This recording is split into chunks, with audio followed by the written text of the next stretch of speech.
Greetings, everyone. Sorry for the delay on our live feed. Smitty is experiencing technical difficulties. He's working them out best of his ability, but you've got me for the interim. He's here. He's listening. We can hear him, but his camera's being difficult. So you get a lovely picture of I think it's a Baird's rat snake. But I'm Phil. Smitty is here as well, just in the darkness. Forgive me if I sound a little under the weather. That's because I am. I have a chest cold and I sound different in my own head.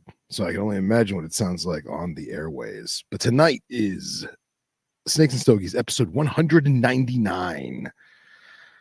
Crazy. We have an interesting show for you this evening. We've got such a good, what's the word I'm looking for?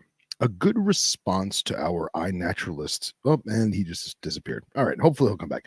We have such a good response from our iNaturalist episodes that you guys like to see us clicking buttons on our screen, showing exotic animals from around the world and the habitat and locations therein, that we decided to do another one on a very particular archipelago. If you saw our Instagram story, tonight's episode is on the Andaman and Nicobar Islands, to which Smitty and I are not experts, but we have a very, very large affinity for those islands and the endemic species within. So tonight's Snakes and Stogies, episode 189, brought to you by BlackBoxCages.com. You know the spiel.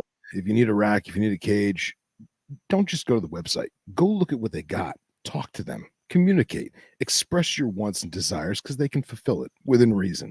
But check out blackboxcage.com. We all own them. We all love them. Looks like Smitty's camera's up and running. Followed up by the fine people of the Pacific Northwest, the Gendra, the Puget Sound pythons.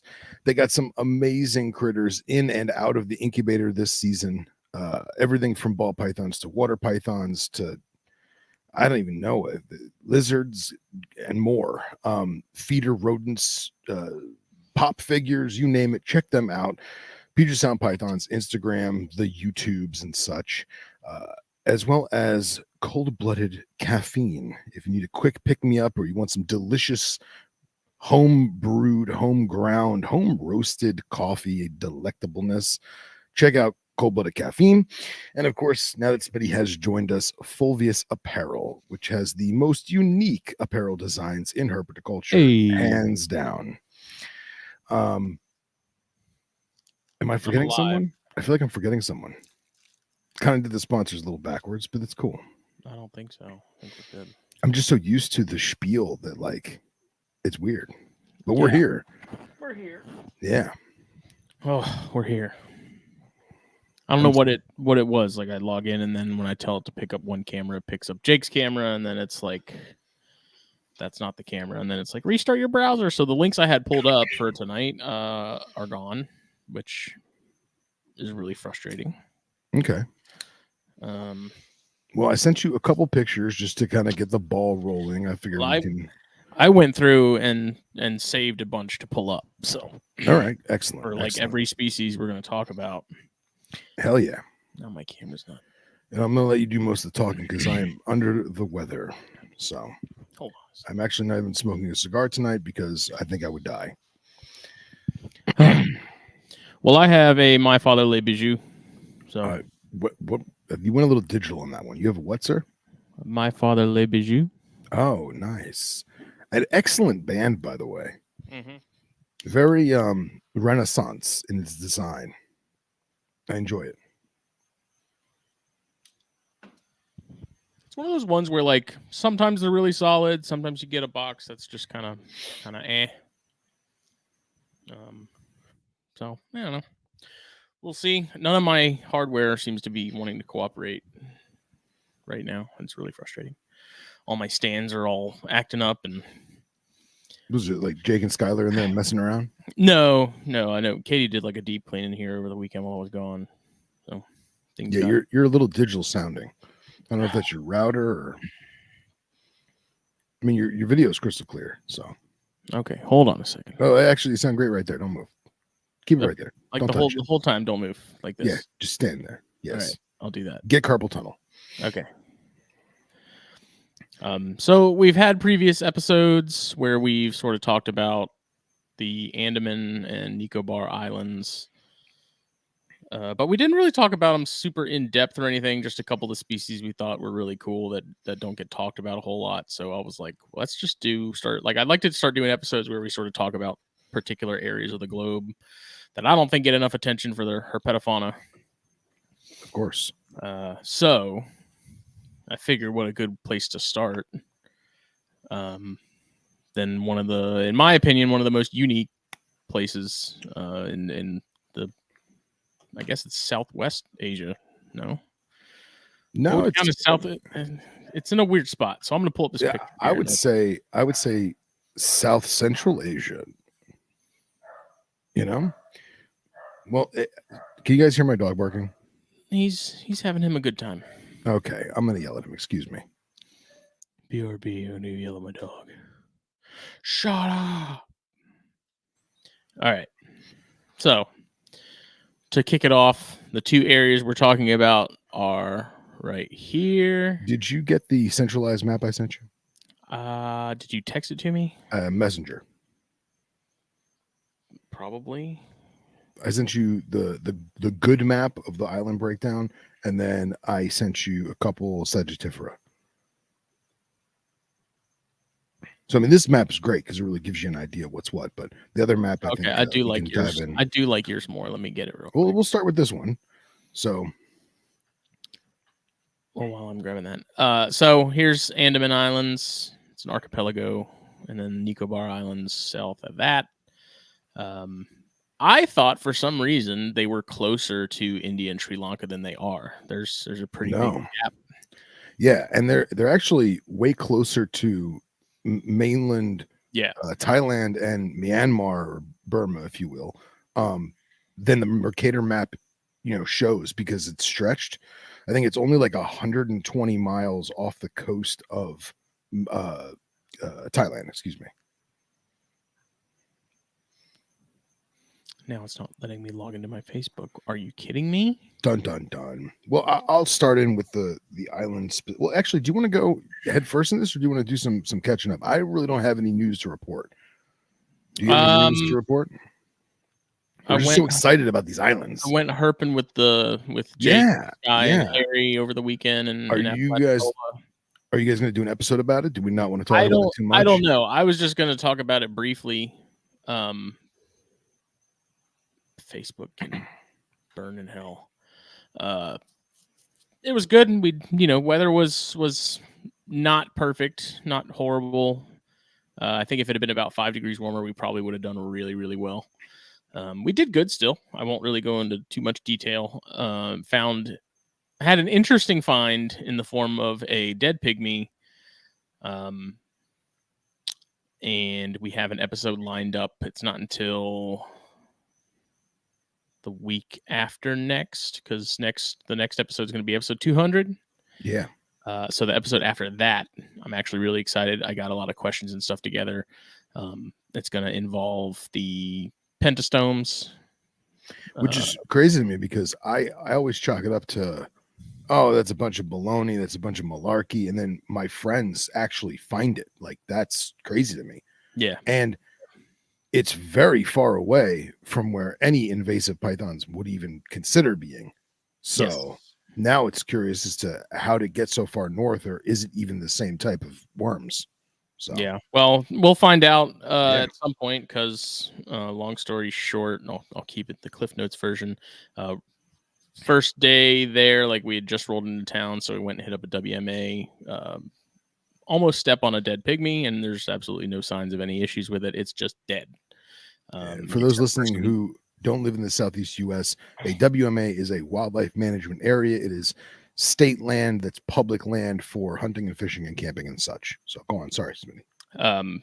Yeah, just a dead pygmy that there was nothing physically or visibly wrong with it from the outside, but it had some worms coming out of its mouth, and I was like, those are kind of not the typical worms that I've seen coming out of the mouths of like heterodon and some of those more specialized feeders. So I took pictures, and then I was thinking about it, and I was like, I wonder if this is what that girl, that one girl was talking about on that Snake Talk episode a couple months ago about pentasomes. And so I looked her up, And then I sent the pictures to her and I said, I don't know if this is what I think it is. You know, if there's any interest, like, here's some pictures. You know, this is the information. Took a picture of the habitat where I found it in that particular like plot we were on. And then she's like, did you save it? And I said, no. And ended up going back the next day to that same spot.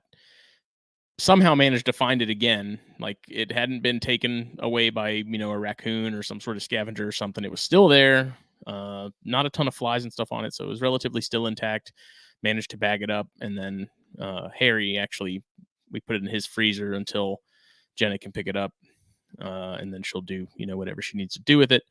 But it definitely looked like it was pentasomes from in comparison to other pictures of pygmies that had them coming out of their mouth like that. They look almost identical. So it's going to be interesting. I don't know exactly when I'll have more information as far as the results of that. But there was a really good episode of the Snake Talk podcast done by the Orient Society where they talked to Jenna. Her last name is Palmasano, and she does there's a whole episode on these things, and I listened to the rest of that this morning, actually, on my way to work. I have a ton of questions. I started writing them down so I don't forget, because there's a lot of time between now and when we do that episode, 2 weeks. I like to forget a lot of stuff, so that'll be really good. I'm actually very interested, because I asked her, I sent her the coordinates and stuff of where we found it in case she needed that. Everything I could give her, basically, information wise, that might help. And I said, hey, we also do a podcast. I have a ton of questions now. Do you want to join us one of these evenings? And she said, absolutely. So it'll be interesting. Like I said, I've got a lot of questions after I thought about it over the weekend a lot while walking around the Apalachicola National Forest. So it'll be interesting. And then I don't know if Jake and Sky are going to do a Flippin' 10 episode about that. I know they have. You got to do it. They got to do it. But they have one lined up for this week. So I don't know what the plan is after that. So I got to get with them and figure it out. But, we will, I'm sure, do an episode on it sometime soon. That's completely up to them as far as when they want to do it and stuff. But it was good. Came home with a little baby female Leonis that Harry had that was sort of a non-starter. It's been kind of struggling, so I'm going to see if I can get that sort of on the up and up. Excellent. Took him a rhino. Yeah, I saw that. It was we said it's for the baby, because he's going to be a father here come June. So I was like, this isn't for you. This isn't for your wife. This is for the baby. Nice. And that's the story, and we're sticking to it. So Harry said he thinks we're supposed to do it on the following week. So all right. But it was cool. I want to go down there again. I definitely there's a lot of land we didn't hit. Just Apalachicola National is huge. It's massive. I'm jealous, man. Never been there. I got to go. It was really neat. A ton of sandhills, longleaf pine, just prime real estate for pygmies and eastern diamondbacks, which were sort of the two things I was gunning for the most. Ton of gopher tortoises, which was really cool seeing those, because we have them here. They're a little more inland and they're kind of rare.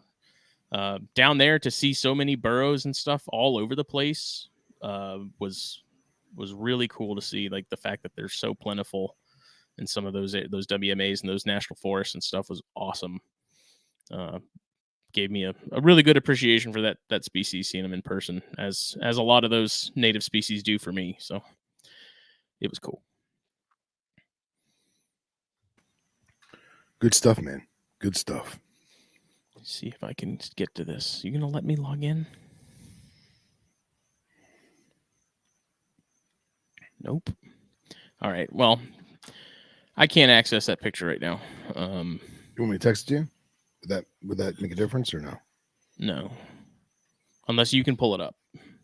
Yeah, I could try and pull it up. So I don't have any way of getting it from my phone to my computer, because I don't have an iPhone. Oh, look at you. All right, hold on one second. Let me see. I'm going to have to open it in Facebook old school, because the Messenger app doesn't like StreamYard. Bum, bum, bum. Unless you can email it to me, and then I can maybe pull it up and save it. I think it'll just be faster if I just do this. Yeah, probably. So, alrighty then. I So can the zoom in. yeah. So the map that you guys see on the screen right now is the southern tip of India, the island of Sri Lanka, and then the Andaman Islands and Nicobar Islands. There you can see it on a larger scale where we're talking about. Right there to Smitty the is right of that so box. kind. And they're governed by India, but they have animal attributes from several different countries and a lot of their own endemic species. So here, Smitty, I'll pull up the other one real quick. Share screen.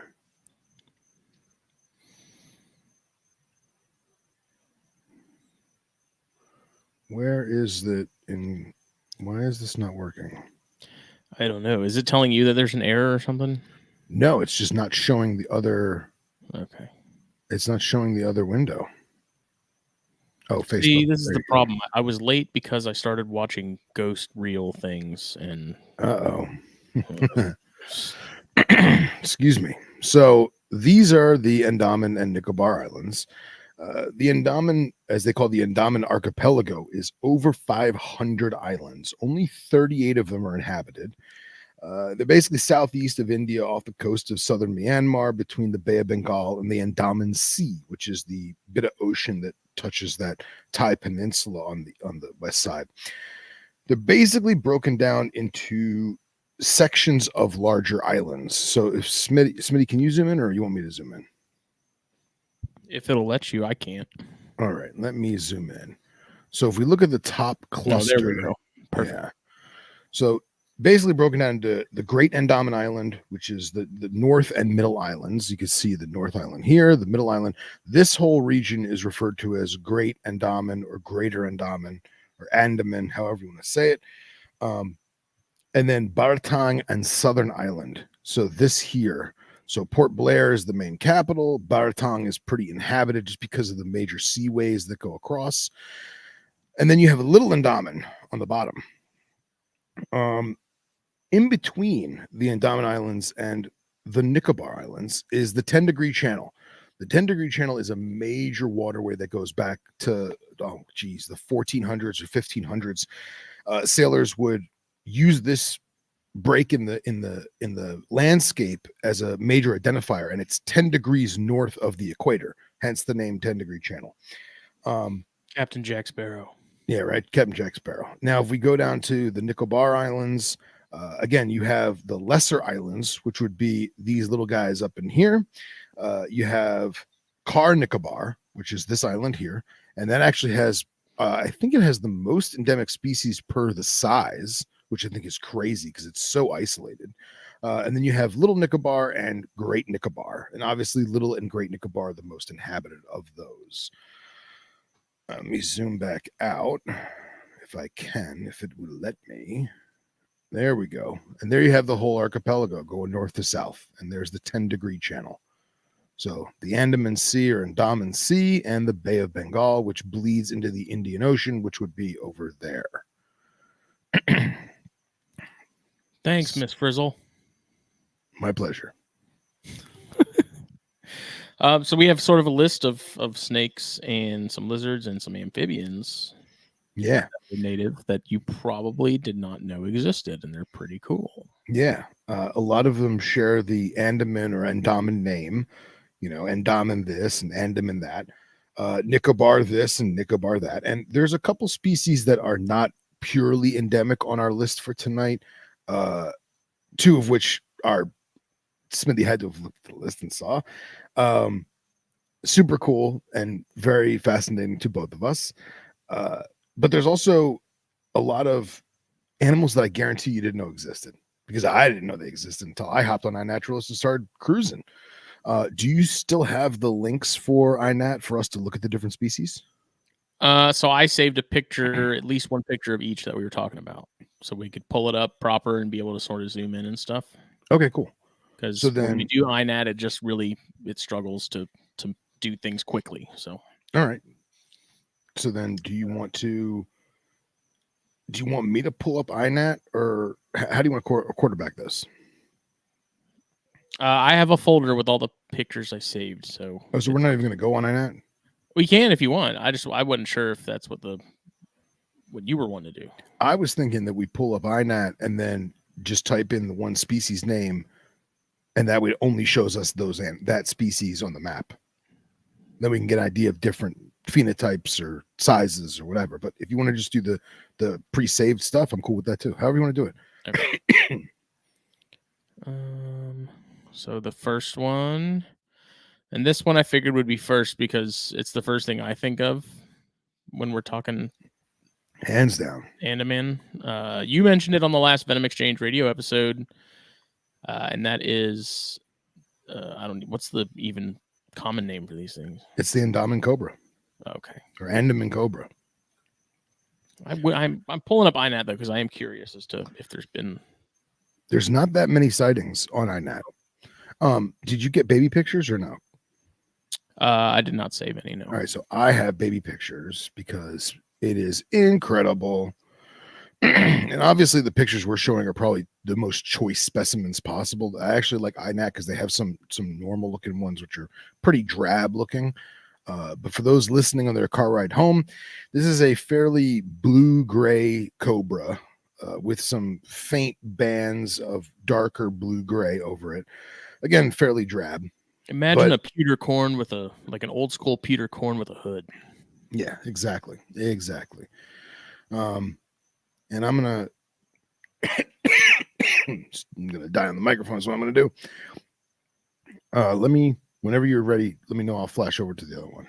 You know what I noticed about this? Now that I'm thinking about it, look at how similar the scalation on the head is to a king. Oh yeah, very. Like that's eerily similar. Very, very similar. I never noticed that. Yep. Very wide, broad head scales. But faint pattern as adults, they kind of look almost like a statue. Yeah. Very odd. Very statuesque. Let me pull up this INAT here because here's a cool. While you do that, I'll pull up you got a baby picture? Yeah, there's one on INAT right here that looks good. Okay. As you can tell, we planned immensely. We did. Oh, that's a cute little booger. Much prettier. Yeah, not as blue as some of the others, like other pictures that you see, but I don't know if that's like a lighting thing or what, but it could be. I feel like that's more of a typical appearance than what we're about to show them. It's still awesome. Great orange color. I like the pattern on those a lot. Yeah, for sure. Even the adults.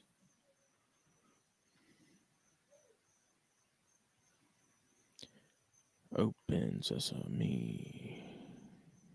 No, it's not going to let me go any further than that. That's a fairly big specimen.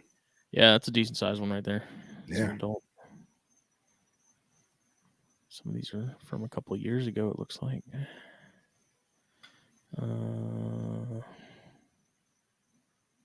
Yeah. Do you have the other baby pictures? Oh yeah. Here, I'll show them. So this is what we think of when we say, baby blue. Window, Chrome tab. There you go. Now that is blue. It's a little blurry because it's an older photo, but crazy, right? Mm-hmm. And then if I go to the next one, that hood. Again, these photos don't do it justice. It is a metallic neon blue with a perfect monocle on the hood.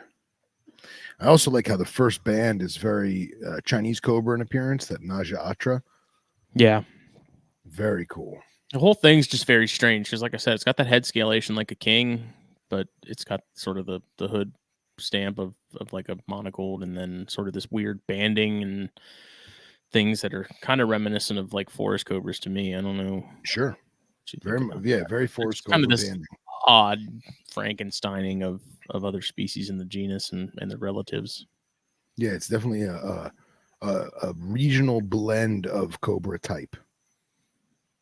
So I'm love really it. irritated I can't find those articles. I lost those.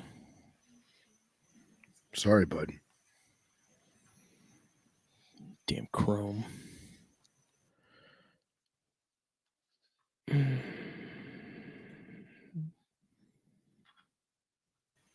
Are we going down the list? Yeah, I'm pulling up the other one. Yeah, take your time. We got all night. So just for the people listening, we're going to try and go through the snakes first. Then we'll get into some lizards, and then we'll get into the amphibians. That's amphibians for you common folk.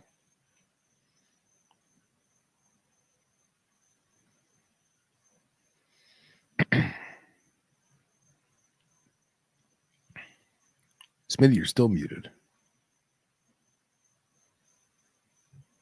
I know. Ah. Gotta type all these out again. Because I didn't understand the assignment when Phil told me these things. Andaman crate. So, of course, given that part of the world has its own flavor of Bungaris. And of course, it has a very unique name, Bungaris andamanense. So original.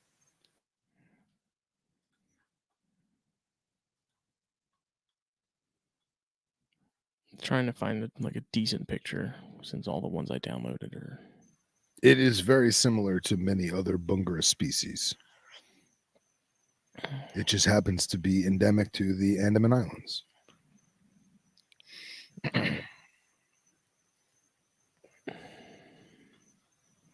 You done messed me up, Phil. How did I mess you up? I was prepared and ready, and then you're like, "Show why not?"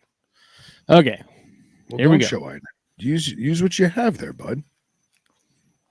Andaman crate. It's yellow and it's black and it's banded.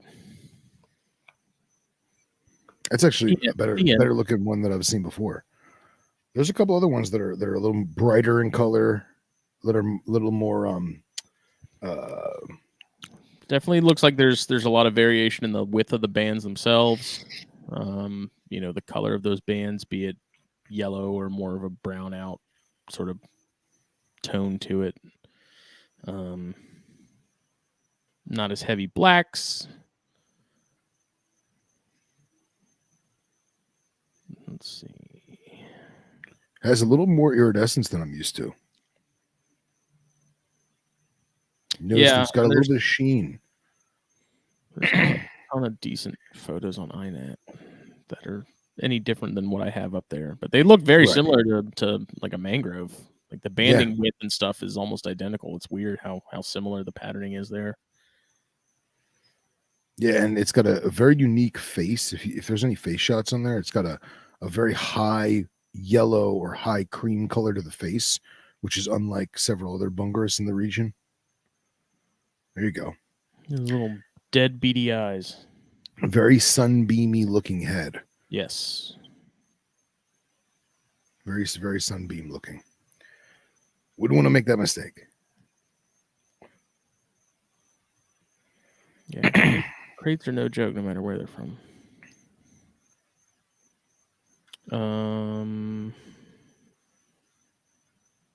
Let's see what we had next on the Boiga. Yeah. I figured that'd be your favorite. Yes. So these, I had two pictures pulled up. Let me pull up that one, and then let me figure out where I put the other one. There it is. Because it looks like these have a pretty dramatic color change from youngster to adult. So I'll show the youngster first. Yeah. It's very reminiscent of your irregularis.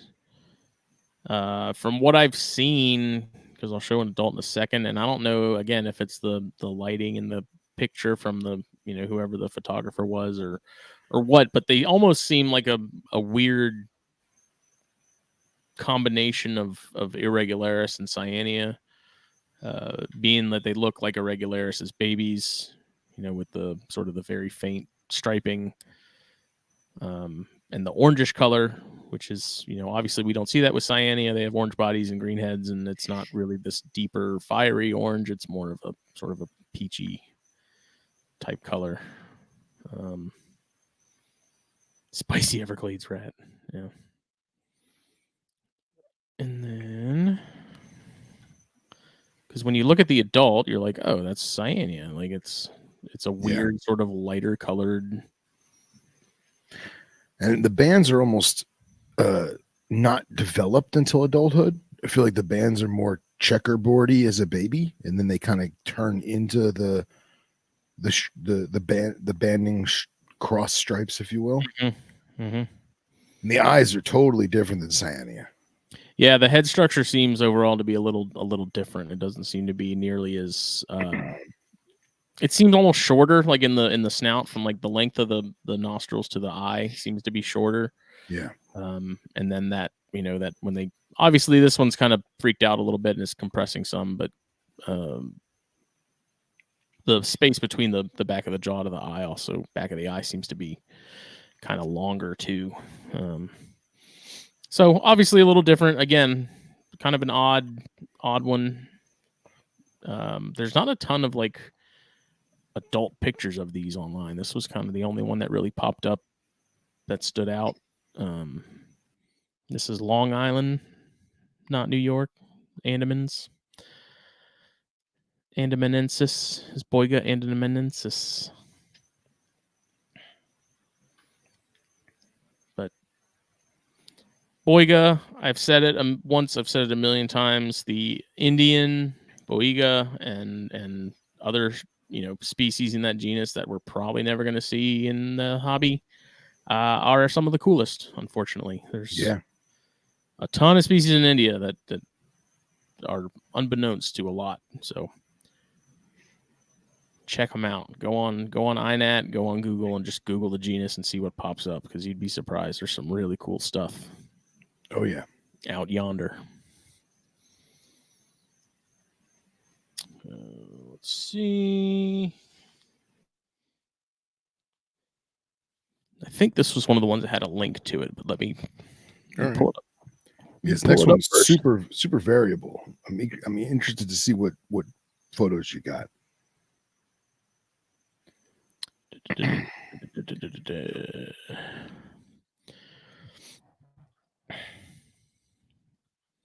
I wish there was a better way to pull things up without having to hit the share screen button every freaking time. And it's Trimeresurus andersonii. And see that, man, that was not even expecting you to show that photo. Well, it was kind of the clearest one out of what I came across. So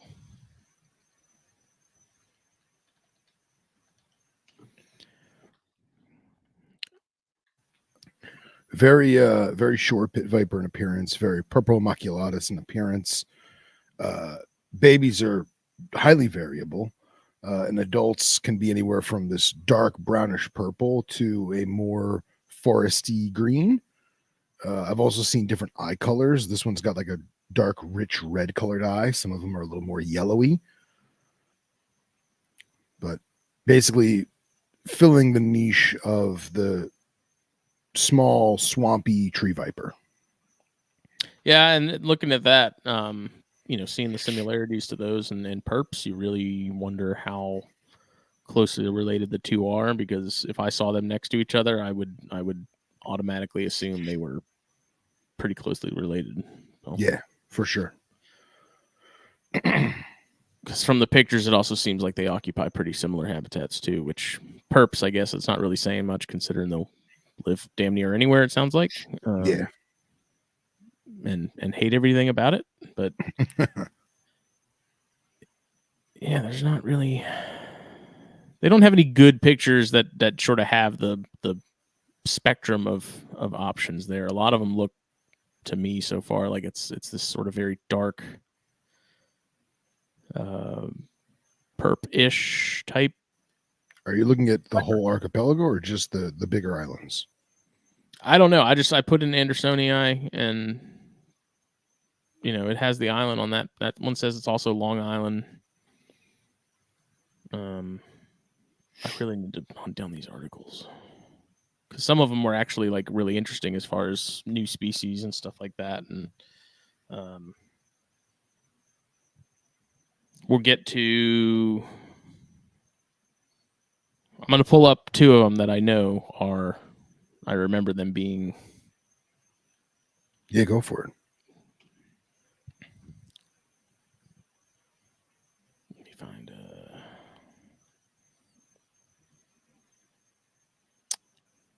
Come on. You going to the next species or no? Yeah. I mean, I can't pull that up and do this at the same time.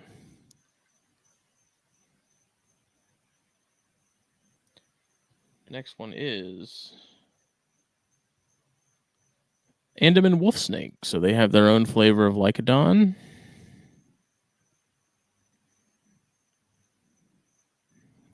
Open this up, close that. This was kind of what I felt was sort of the best representation of them. Yeah, that's great looking.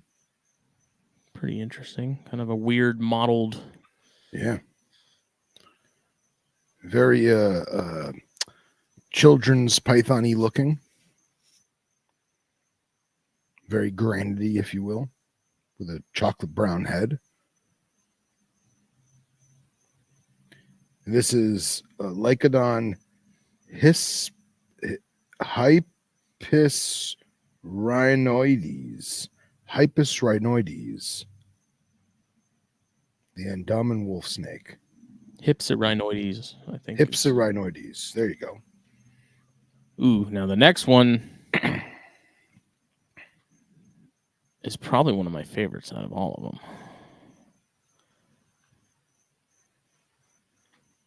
Let me pull it up real quick.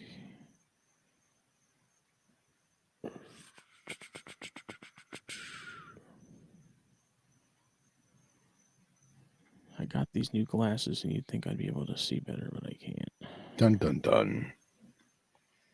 Getting old is a bitch.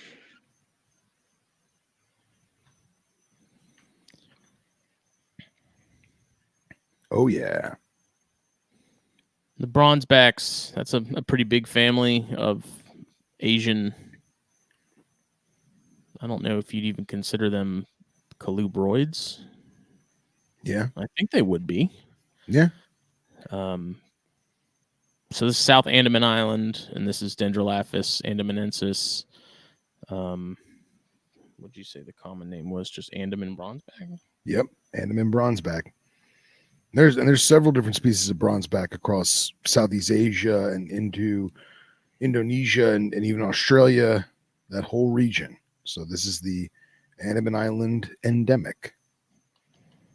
And this is a good picture, man. The ones I was seeing, still an attractive animal, but looked very different. So Yeah. that's a primo specimen. Heavily braided tail with lots of lighter green within darker green checkerboarding along the sides of the body, a yellow face with an emerald green top of the head, some darker eye stripes, very reminiscent of the checkerboard pattern on Asian vine snakes when they get upset, but a much larger snake than an Asian vine snake. Very whip-like in appearance, hence a lot of the common names.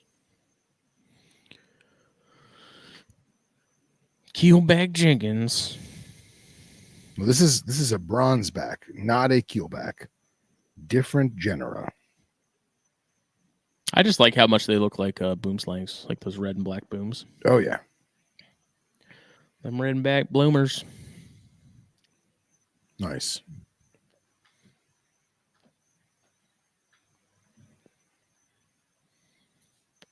And the next one, I kind of wish Doc Wyman was here, because I know this is probably my favorite of the non-venomous. And I was hoping that you had found some of the pictures that I found, because here.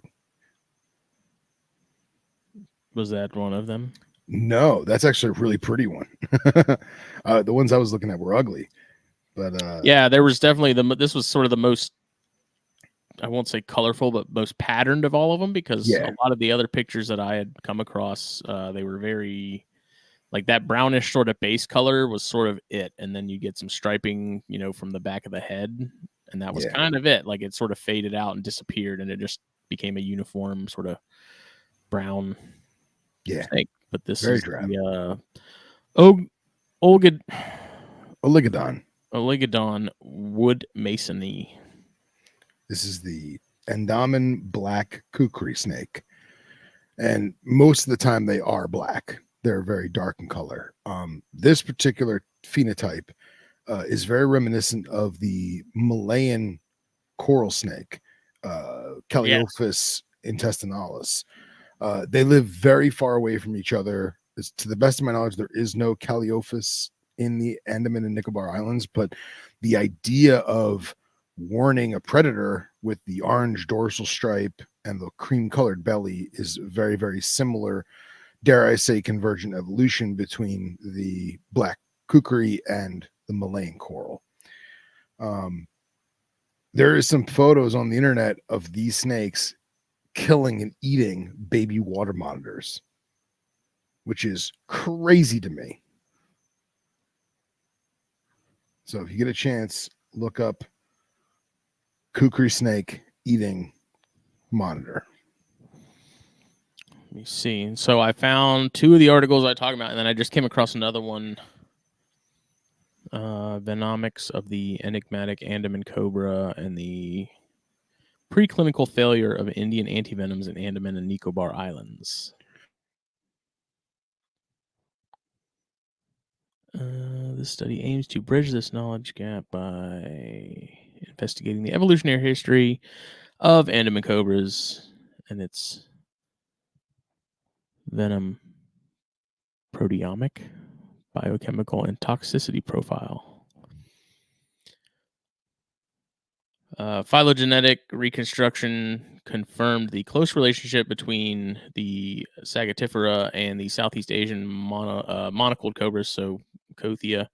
Overlooking this evolutionary history, a polyvalent antivenom manufactured using the venom of the spectacle cobra from mainland India is used for treating Sagatifera envenomations. Let's see. Comparative evaluation of venoms of these congeners revealed significant differences in their composition, functions, and potencies. Given the close phylogenetic relationship between Kuthia and Sagatifera, we further assess the cross-neuralizing efficacy of Thai monovalent Kuthia antivenom against Sagatifera venoms. Our findings revealed that the inadequate preclinical performance of the Indian polyvalent and the Thai monovalent antivenoms in neutralizing Sagatifera venoms. Moreover, the poor efficacy of the polyvalent antivenom against spectacled cobra venom from southern India further revealed the clinical need to manufacture region-specific Indian antivenoms. So basically, they're saying that Indian spectacled cobra monovalent doesn't work enough on Sagatifera, but the monocle cobra polyvalent from Thai does. Yeah, and they had look like a phylogenetic tree. I'm trying to find out. Phylogeny of 9 species, trace lineage, and I can't zoom in on Which, that. I mean, makes sense to me because, I mean, hell, the Andaman Island cobra has a friggin' monocle on its hood, for crying out loud. And it's much closer to the Malay Peninsula than it is to India. So,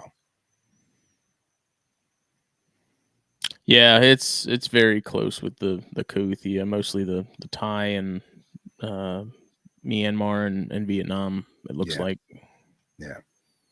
It's just odd that it, because I mean, monocles don't have that serious head scalation like the kings do, though, right? It's much No, I mean, finer. they have the typical broad cobra scalation, but dude, nothing like a king or the Andaman.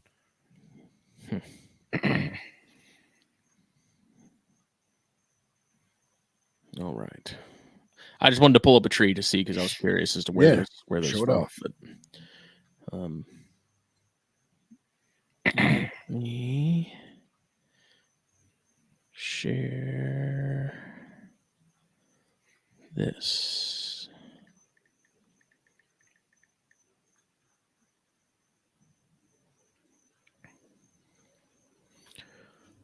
Doop, doop, boop, boop. There we go. Yeah, so it's starting the African Nyoclade, climbs up from there, and then I don't know exactly what this means when it's split like that and it has the African Nyoclade up top as well, with the Asian stuff sort of nestled in between. I think obviously that means that the Asian stuff came after the African stuff, which would make sense. But right here you have Sagatifera nestled underneath your Southeast Asian monocolds, and then you get your Chinese up top here. Okay. So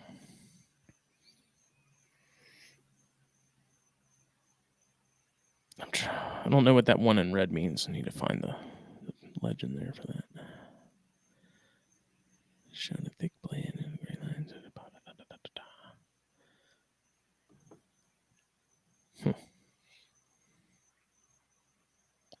Yeah, I'll have to flip through that paper a little more heavily at some point because I'm curious now.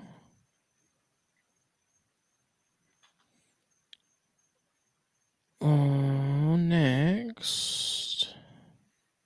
So Scott is in the chat, and Scott says that Caliophus melanururus has been recently recorded in the Andamans.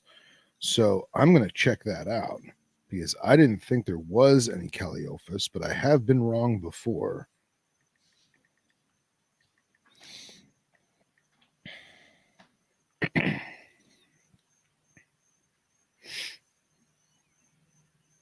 Bum, bum, bum. You going to the next one? Yep, I'm pulling it up. Cool. The next one is Car Nicobar pit viper, which is Trimeresurus davidi.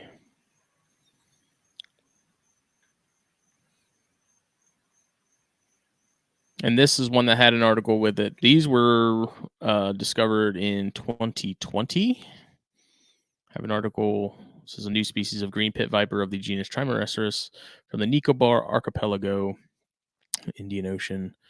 Abstract, a new species of green pit viper from the genus Trimeresurus in the Albalabris complex is described from Car Nicobar Island of the Nicobar Archipelago in the Indian Ocean.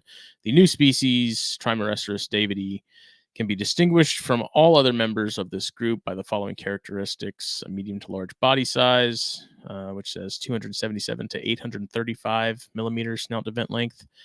Scalation, I won't read all that. Verdant green dorsal and ventral color, absence of white ventrolateral stripes along the sides of the body. Males with a white supralabial streak bordered by a reddish tinge above, a pair of white and red stripes along the sides of the tail in both sexes, a reddish brown colored tail, and greenish iris. The new species is endemic to Car Nicobar Island of the Nicobar Archipelago and should be regarded as an endangered species owing to its restricted distribution range. Let me see if they have that map.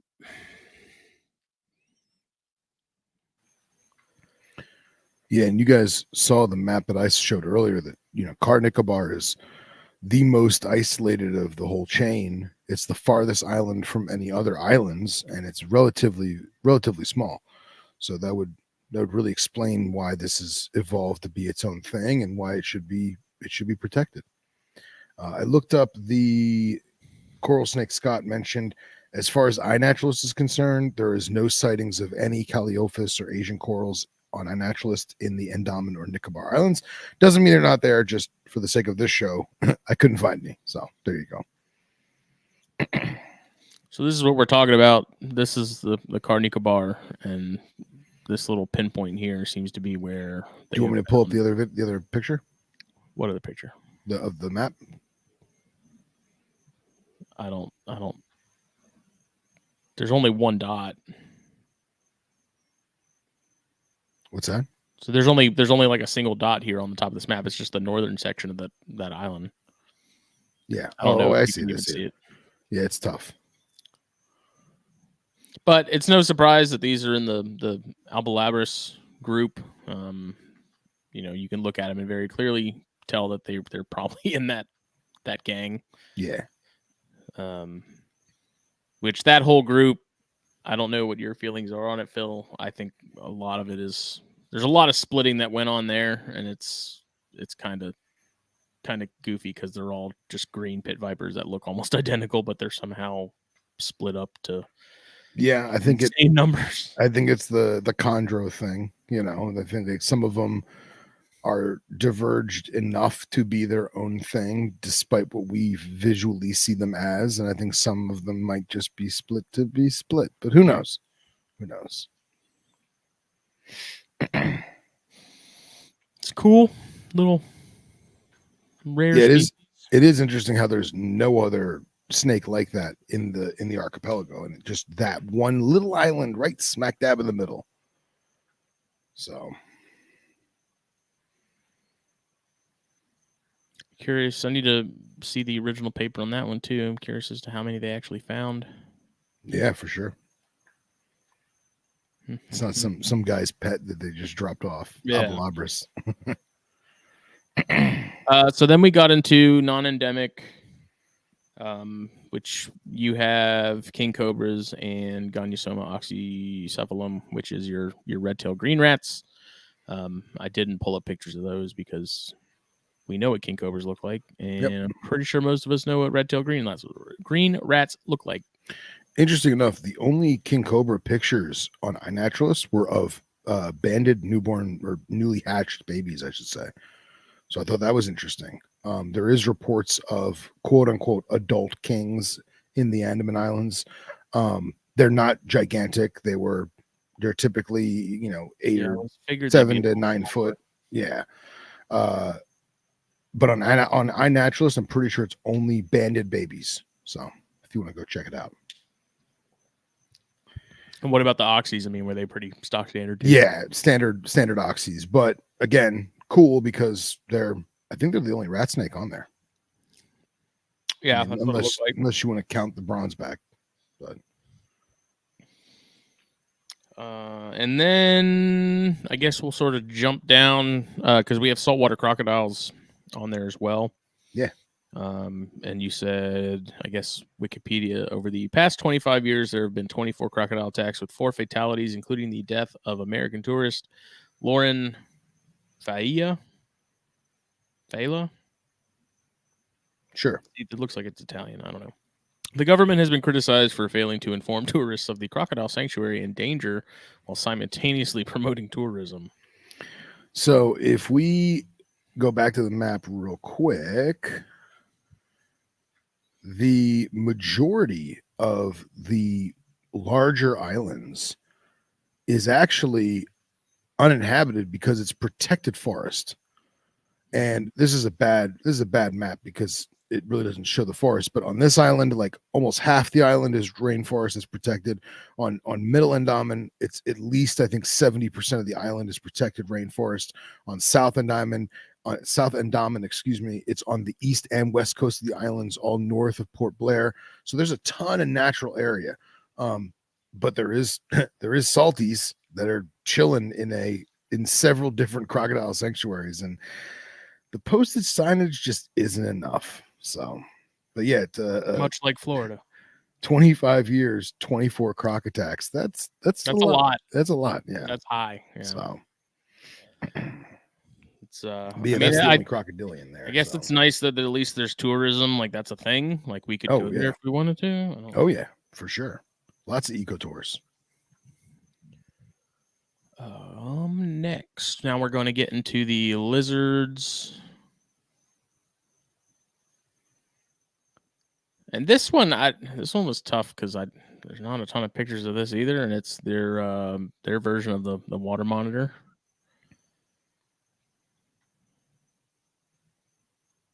Because honestly, there's not as much going on with these as there is sort of your typical water monitors in terms of color and patterning and stuff. These are just kind of grayed out.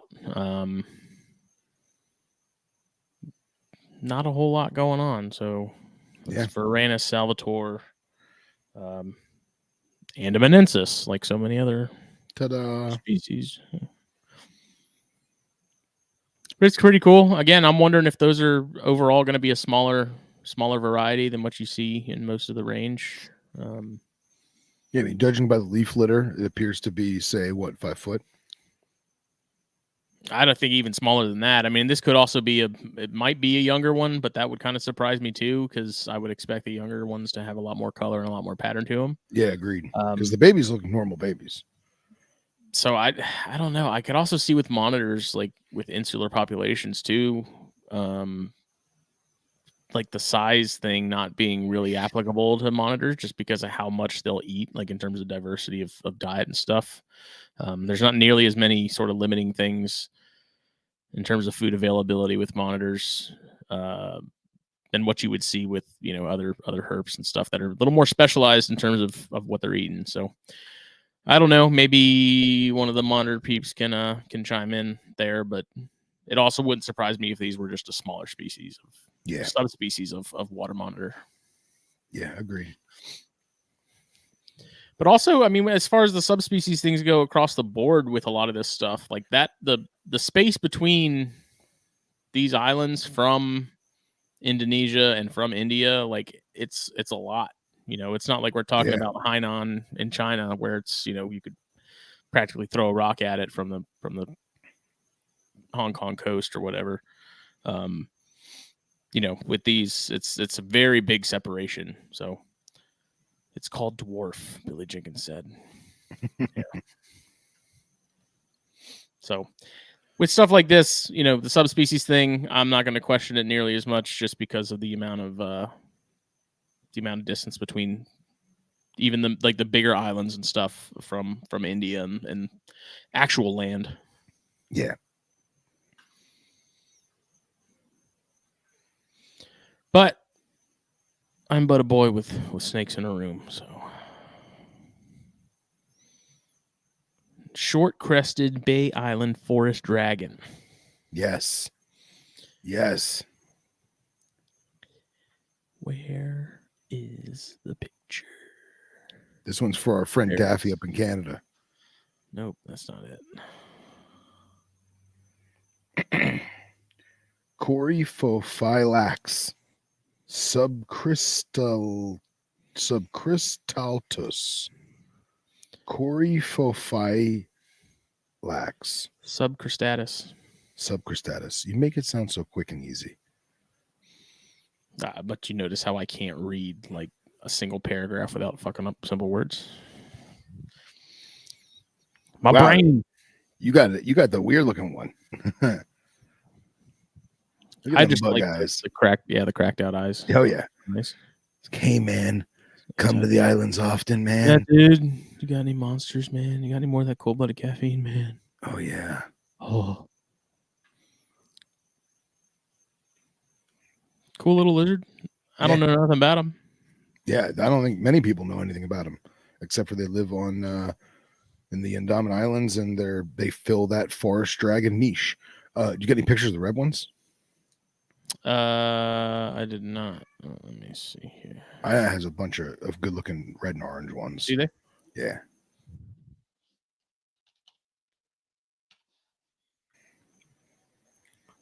Yeah, this is very common lizard. Most of the reptile observations on the islands are these guys. So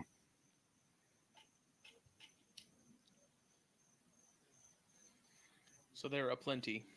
Yes. One might say of least concern. But still an endemic and cool looking. They get good size. They're just over 2 foot in length. So cool lizard. Oh yeah, that one I thought that was the sort of the oddball, isn't it? Yeah, you got the weird one. You got the cracked out one.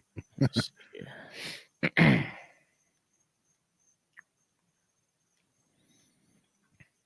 I also think it has like an excessively long common name. Oh, most definitely. I'm sure in like the local language, it's probably like 2 syllables. A knoll. Yeah, right. Let's see, oh, that's quality grade stuff. Let's go back.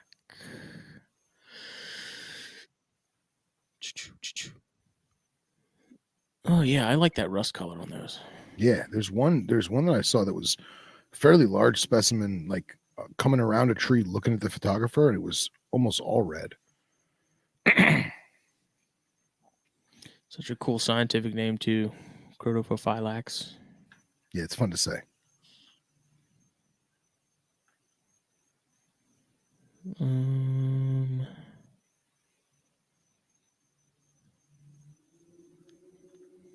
Yeah, there's a lot of sightings of these. Yeah.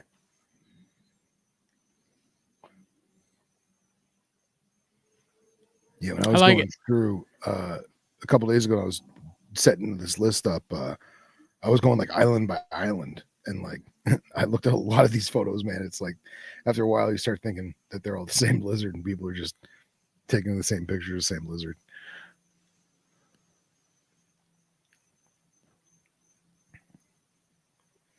But they're cool.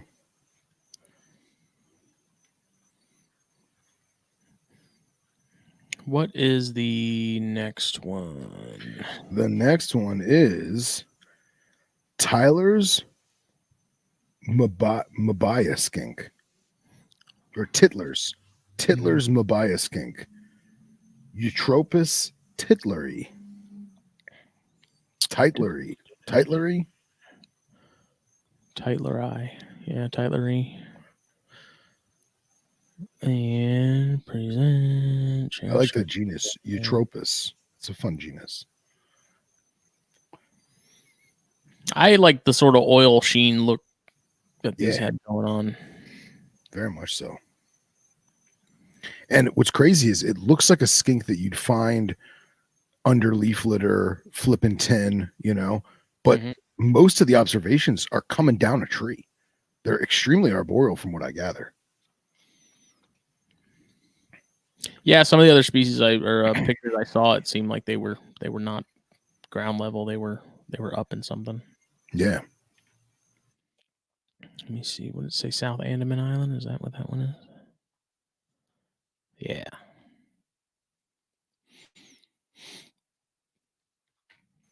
Yeah, I'd like to learn more about the name Maboya skink or Mabuya.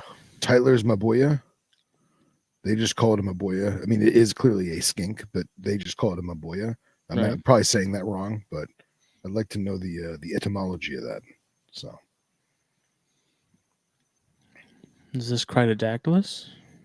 The next one is Cerdodactylus. No, it's Critodactylus. Is it? Yeah, Critodactylus rubidus, which is probably my favorite lizard on the islands. Well, you're biased to. Yeah, marginally. To the bent toads. Dude, how cute is that lizard? Why do they call them bent toads? I wonder why. That's actually a great looking specimen with that banded tail. Actually asking. Oh, you were? Yeah. Because their toes are bent. Yeah, but like, what do you mean bent? As in like curved like this? Yeah, like that. That's a bent toed gecko. No, that's a bad picture. If you look at some of the other Critodactylus, like their toes are bent.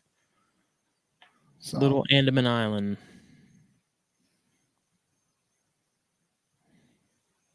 You got more photos of them or no? I can find some. Find some, because that's a typical specimen, but there's better looking ones. There's bigger ones too. So I was looking on Google. You were very clearly looking on iNet. I was definitely looking on iNet. I like to get my pictures from the horse's mouth. Yeah, this is the Andaman Island bent toe gecko, very similar to other Southeast Asian, Indonesian bentos. Typical gecko, arboreal gecko body structure, only a little larger, a little more linear. Large claws. I don't think these have toe pads, but they're extremely adept in being arboreal. So very, very tree going, very leaf litter as well going. More of a creamy, pinky hue to the body with black and white bands going down the tail. A very long, slender tail that kind of curves from time to time, has an arc to it. Where's the rubidus?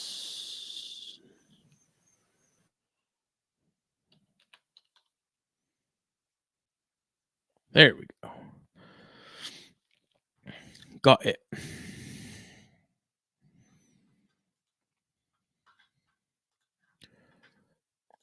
Stop sharing that. Start sharing this. And going back to the Mabaya skink, it's M-A-B like boy, U-Y-A. Oh, that's a little baby one. Look how small and translucent.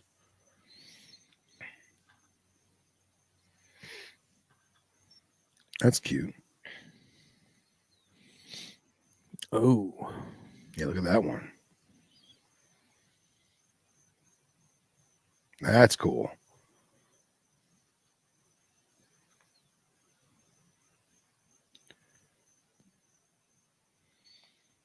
Still not seeing the bent toed thing. It's there. It's there.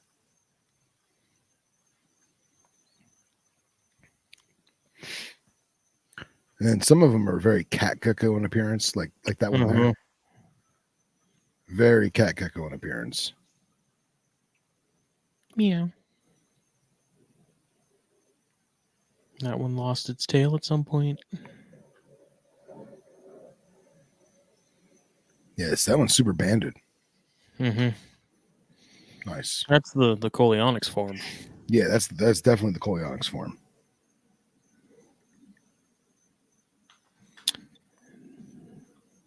Let me see. Is the next one the one that I'm particularly excited about?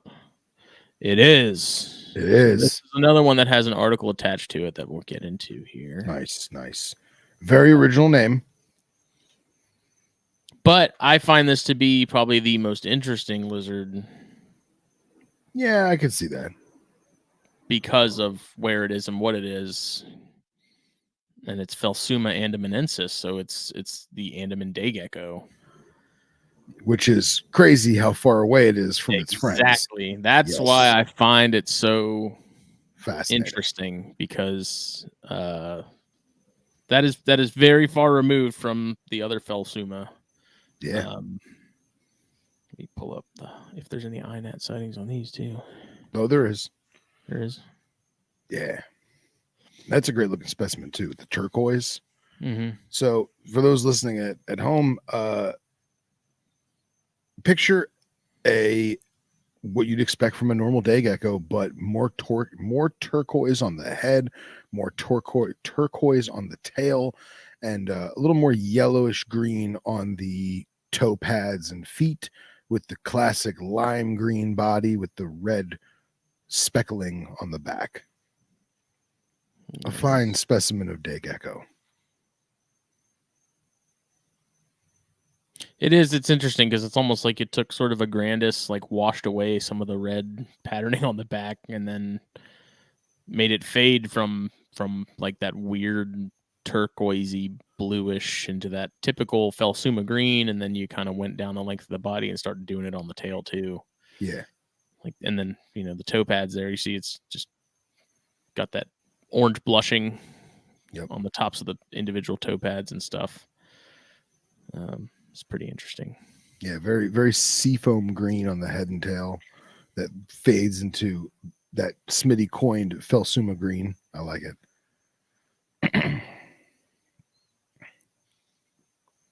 It's like someone was erasing the patterning off of one and got like bored and gave up and just left the other bit. Yep. Oh, I like this one.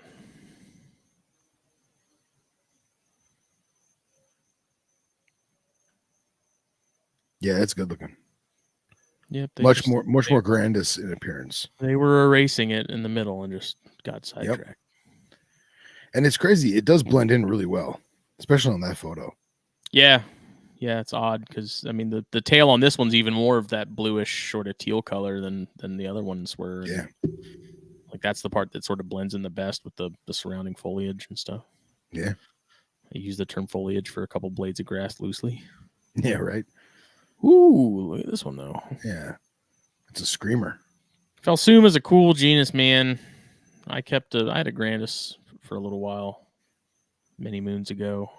It was neat. They're stupid fast. Yeah, too quick for me, man. Too quick and too delicate for me. Standing eye will always be my favorites. But it's another genus. It's almost like a Nolus where, it's a freaking rabbit hole. The deeper you go, the more you see that there's so many cool species and so many of them that we just don't see in the hobby. Yeah. For one reason or another. There's a lot of species, it seems like, that were at one point people were working with it, and then, circa like early 2000s, whatever, and then for whatever reason they got out of it and it kind of disappeared from the hobby, unfortunately. Yeah. But that's a great photo, man. That's like cell phone wallpaper photo. Mm-hmm. That's a great photo. For those driving to work, it's an Andaman day gecko on I guess it's a palm frond, or it's like a giant leaf, but yeah, the tail is neon blue and the shadow coming through the light just makes it look great. I'll look at this one and then I'll bring up the article. Yeah. What? That's not that's not the right one. Yeah. That looks like an null. Yeah.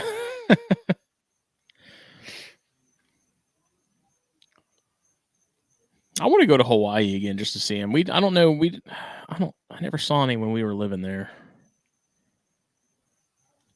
but they're there.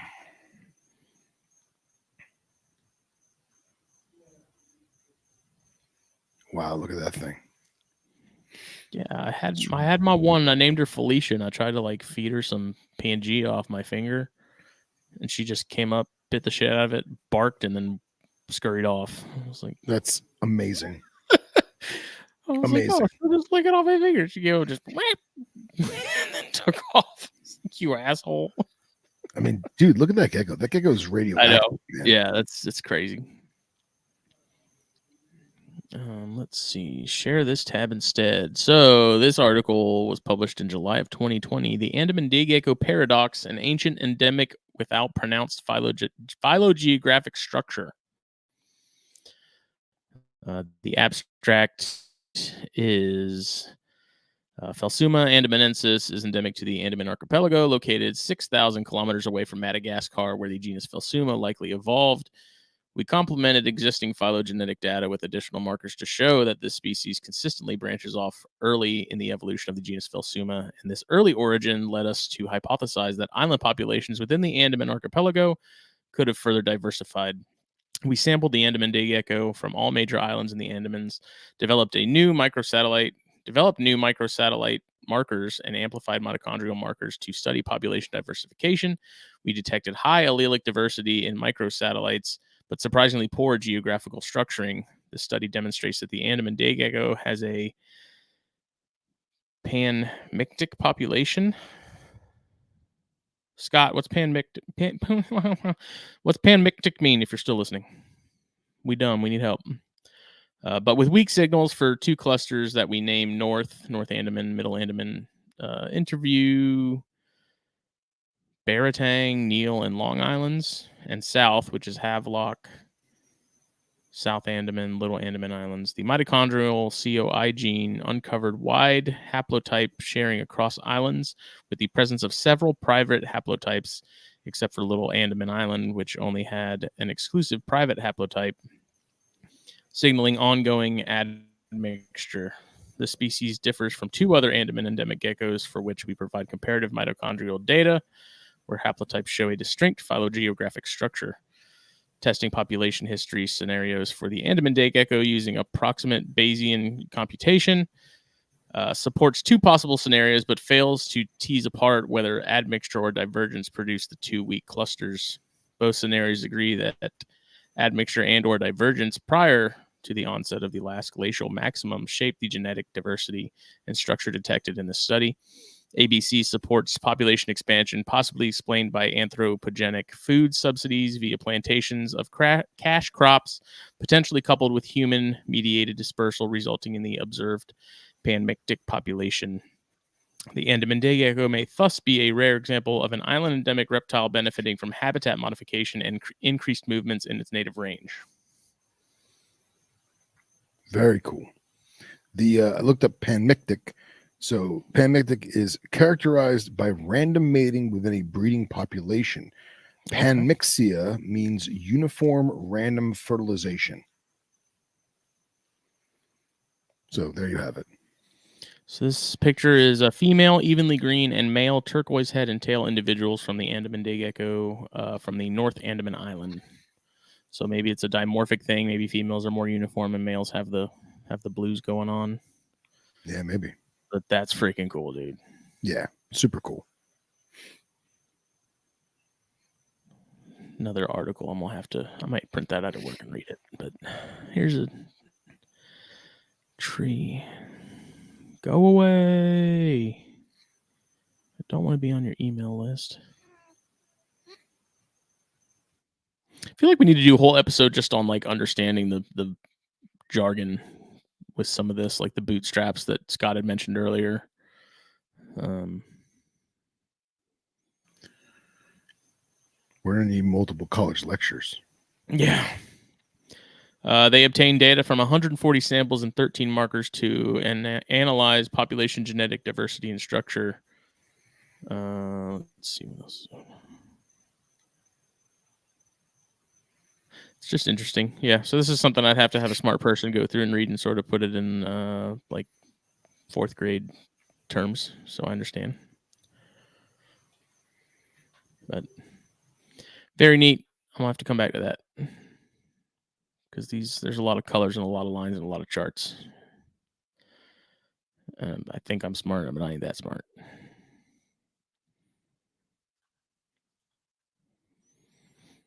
Next.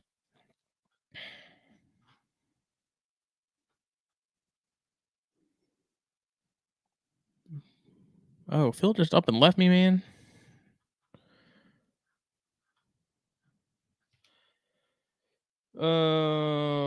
Let's see here. Next is the Andaman grass skink, Eutropus andamanensis.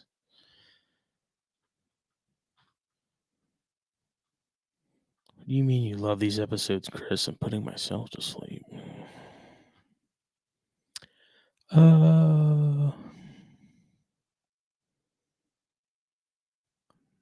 There it is. So this is similar to the other one that we showed, the Tytleri.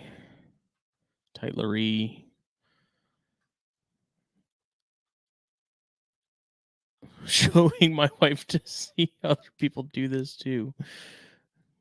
Fair enough. He just didn't even tell me that he had to go, piddle or whatever. But another species from that Eutropus skink genus. Pretty neat. This was sort of the best picture I could find too. There wasn't a ton of them. This one seems to have a little bit more variation going on as far as colors go. It's not as uniform as the other ones. At least it appears that way. Nice, ground colored skink with a sort of a rusty color towards the back that fades from a head with like a bluish chin. Some yellowish mustardy yellows around sort of the top and back of the first set of legs, and a little bit of modeling going on there with some spots and reticulations, whatever you want to call it. And that's that. So I'm going to start doing all the frogs and toads while Phil's gone. That's what he gets. Next is the Nicobar blind lizard, Dibamus nicobaricum. This one's really exciting. Hold on to your seats, y'all. You thought that Phelsuma was cool. Wait until you see this. Look at that. Phallic, dark worm. Don't know what's up with the like gray spots. I'm assuming that's a shedding thing. Like maybe it didn't get it all off. But it's sort of what you'd expect from a ground lizard, like a subterranean fossorial blind snake, blind lizard. A lot of iridescence, which that's cool. I guess it doesn't see daylight a whole lot, so I don't know why, but whatever. Next.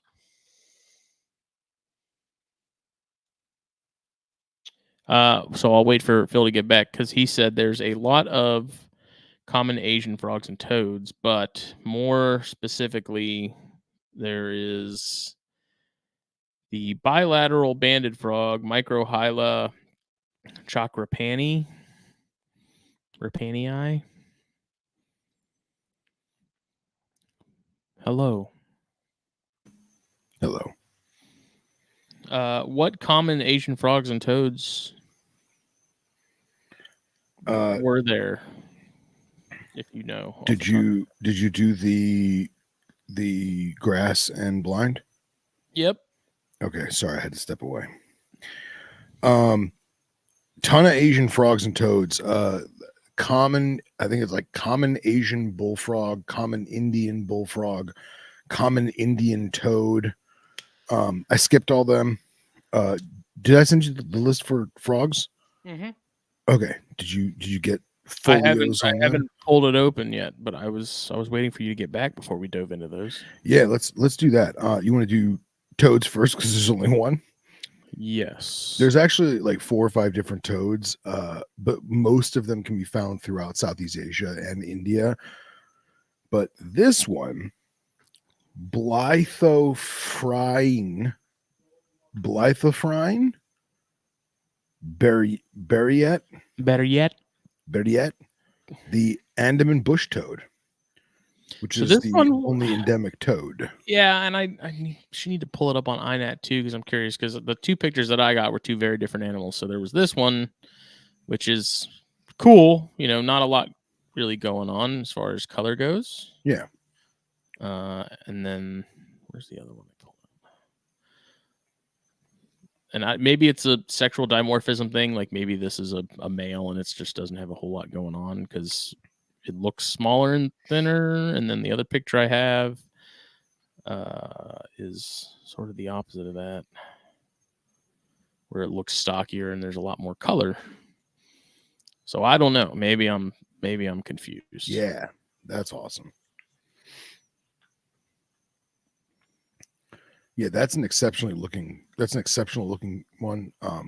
Most of them are different hues of brown, but they have that cryptic patterning to them with the stripes on the legs and the that yoke of pattern across the eyes. Mm-hmm. And then the glands are usually slightly different color. In the case of this one, the glands are like fire engine red or orange, which is awesome. If you go on iNaturalist, there's a ton of different variation. So, and they look completely different than the Indian toads that are also found on the islands. That are not, from what I gather, they're not invasive. That's just this is the endemic. Right. But that thing's cool as hell. I like the Darth Maul look to it. Oh yeah. And like the glands are red, the face is red, like the horn area is red. Like, don't eat me, I'll mess you up. You know. Yep. Frog wise, you get that Microhyla. Oh yeah.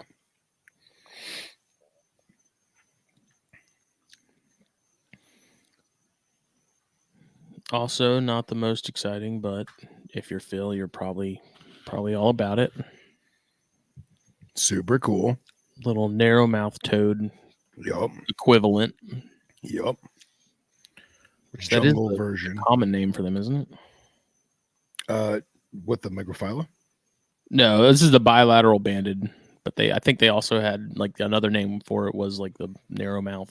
Oh, okay. Something. Yeah, everyone I found was bilateral banded. Yeah, Microhyla chakrapani.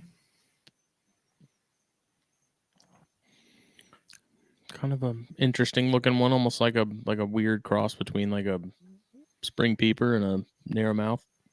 Yeah, and it's got almost like a viper boa patterning to it. Mm-hmm. Very Kondoya looking patterning to it. And that frog's like the size of your thumbnail. It's crazy.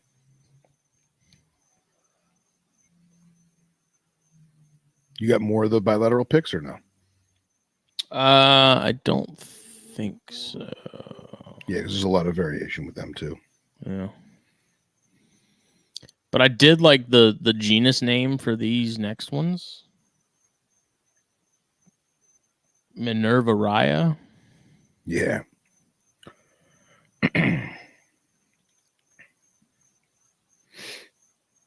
That's a pair. One's carrying him out of like Bubba from Forrest Gump. He's getting carried out of there. Nice. To safety.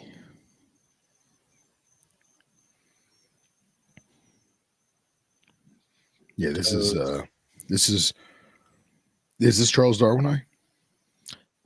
This is the Andamanensis. Andamanensis, okay. So this is the Andaman frog. Very original.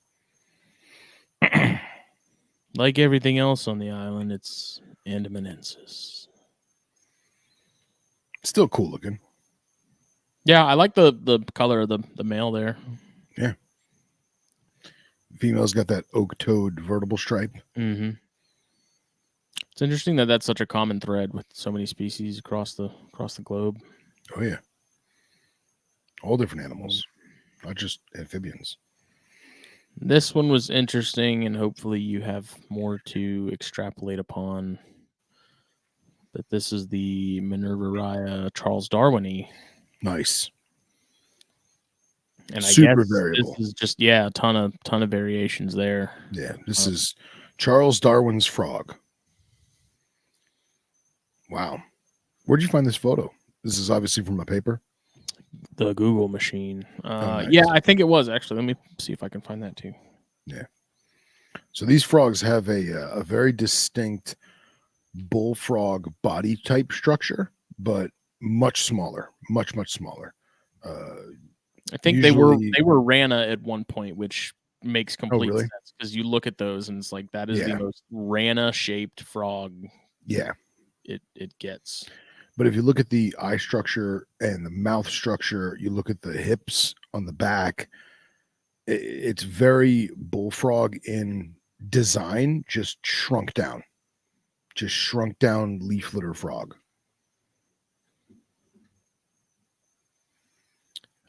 Let's see. So I have.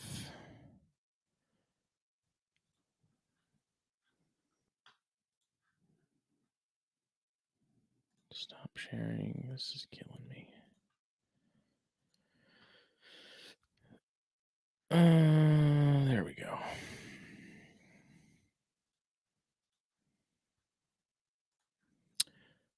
This article is from 2022, Minerva raya, Charles Darwini, The Curious Case of Charles Darwin's Frog, Phylogenetic Position and Generic Placement with Taxonomic Insights on Other Minerva ryan Frogs in the Andaman and Nicobar Archipelago. The abstract on this is, since the description of Charles Darwin's frog as Rana Charles Darwini in 1998, its generic placement has been a taxonomic enigma. Subsequent studies first transferred this species to the dicroglossid genus Limononectes, and then considered it as a ceratobatracid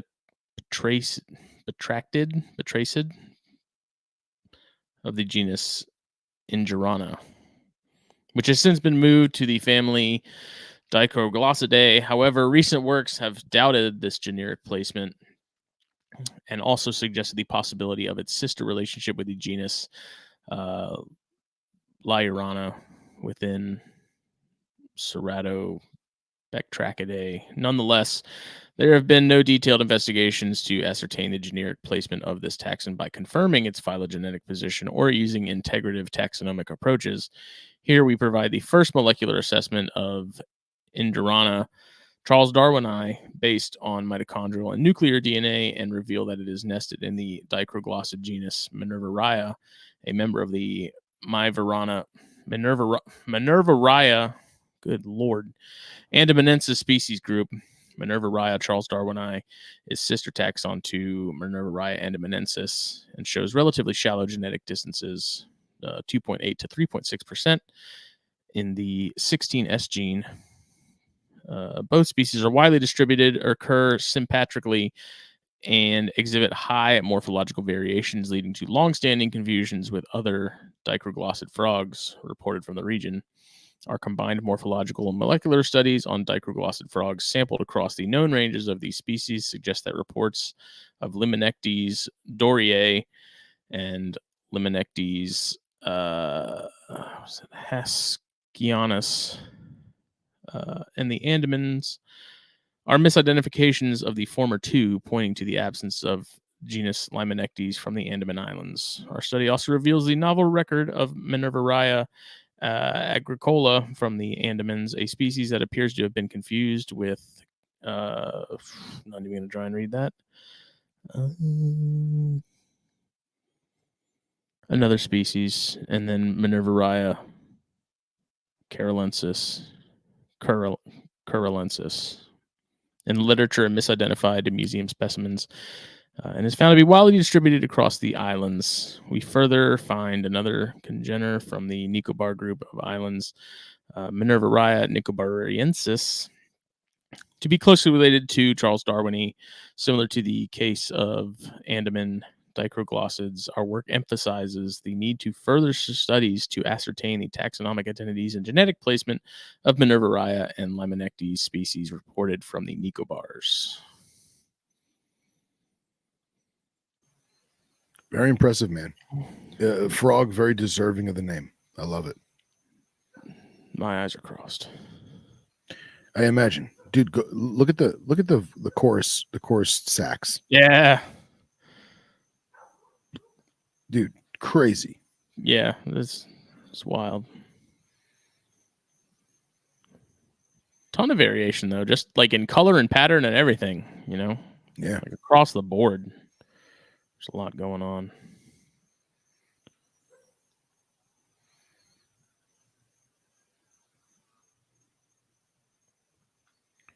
Sounds like quite the clusterfuck in terms of taxonomy. Yeah. No, it's a shame that we don't have them in herpetoculture, because I'm sure some citizen science could be procured via that species.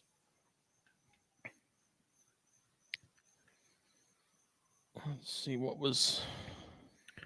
I was trying to open INAT to show more of the Andaman toad, but dude, INAT is like lagging out on me. Did we show the Minervaria andamanensis? I thought I did. Yeah, because that was the two that were locked. Yep. Yeah.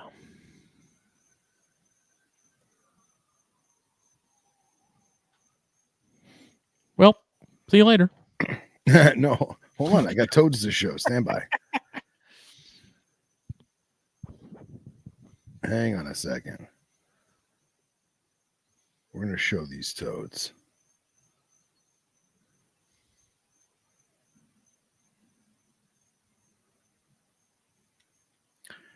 There's would you like to know more? View more. All right. Let's see if I can screen share this.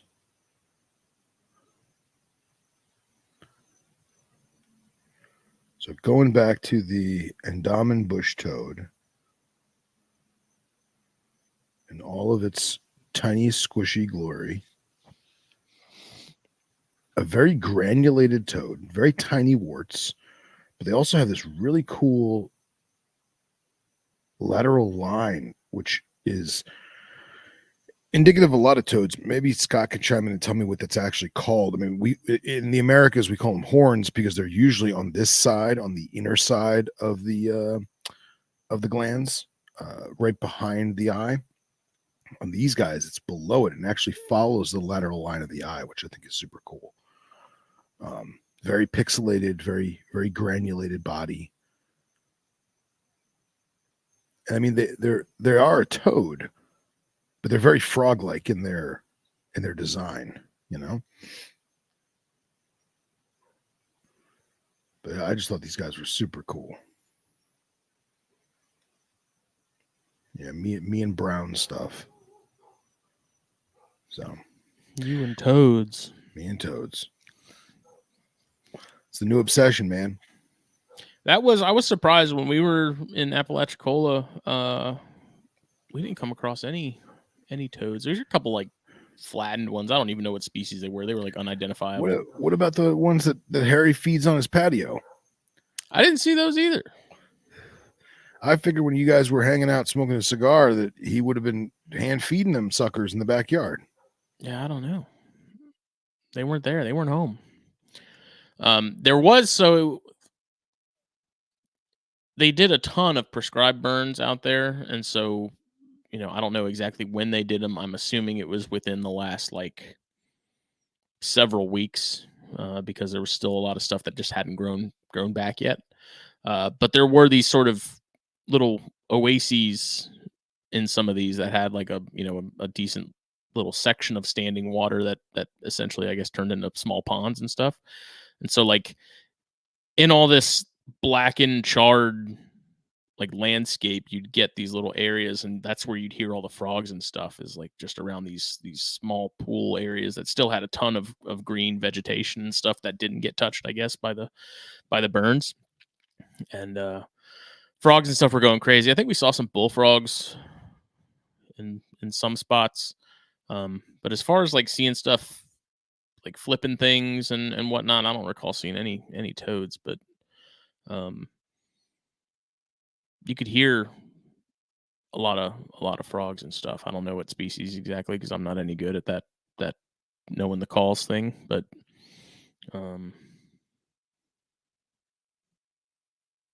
lot of good spots for them. I like the habitat though. Nice. I expected to see more, especially flipping, logs and stuff. I was hoping to find some salamanders too. I'd like to find some marbles, but yeah. So here are some of the species that we really didn't go into too much depth. Here's the water monitors. No, they're hugging. Yeah, look at them. And this is again the Andaman subspecies. So I mean, baby still has the traditional yellow and black. Here's an adult that, like Smitty said earlier, just kind of uniform in color. Almost got like a Mertens feel to it, very drab on top. Similar, yeah. And I think this one just has some clay caked on its face. So, and let me go back a little bit. And here's another oriental garden lizard. These are in that forest dragon clade. But again, these are found throughout Southeast Asia. But the ones on the island are super cool looking. This one loads. Come on. There we go. Look at that guy. Look at that guy. Oh, yeah. Yellow with the black. He's pissed. So you got some sea crates, sea turtles. Oh, here's more of the endowment crate. Again, like somebody was saying earlier, very, very boiga in pattern with a very much a sunbeam snake head to it. Yeah, just that sort of weird widening at the base of those yellow bands. Yeah, and the accuracy of that, just the dimensions of that patterning in comparison to like mangroves and stuff is pretty wild. Yeah, at least on that individual. I mean, it doesn't seem like that's too common of a theme with those. Yep. Oh, there's copper rats there too. Look at that. Is there really? Yeah, look at that little guy. I've been so tempted to try my hand at those, but I tell myself don't bother, because that would be such a cool species to get going in captivity. But it sounds like everyone I know that's attempted to keep those had failed greatly. Yeah. They die really well.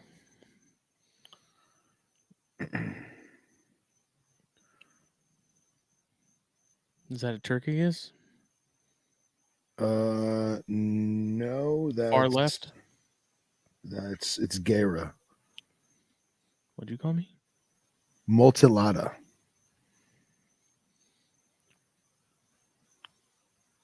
So, your standard tropical inside your hotel room gecko.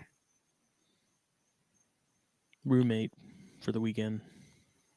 Here's one that I missed: the Andaman round-eye gecko, Nemapsis andersoni. And I'm pretty sure I skipped this one because there's like one observation. Yeah. Oh, see, I think it was a fluke. Well, I mean, it's an endemic species, but I just think it's just not found really ever because it's such a deep dwelling forest jungle where no one's really going to go. There was another. Oh, where's that other skink? I miss. Oh, the grass skink. Yeah, I don't know. Why is this? There was more photos. Oh, here we go. This was a picture I almost used, but I hated that the tail was missing. Yeah, Trying to get the full picture. You know. Yeah. That's a good one on the bottom there. Yeah. Yeah. Very pretty. Patrick wants to know what turtle that was when you go back. It was a Asian wood, I think. Hold on. Asian box. Sorry.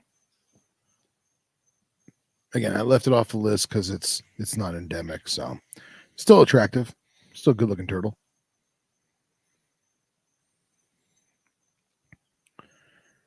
What if you go up some? What is that second to the right in that middle row that you're passing that just disappeared? This? Nope, down one row.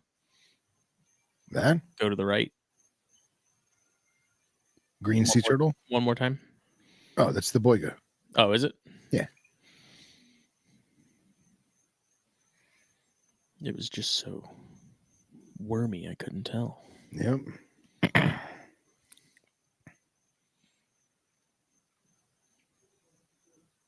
Again, I want to look up a tree and see where those lie. Yeah.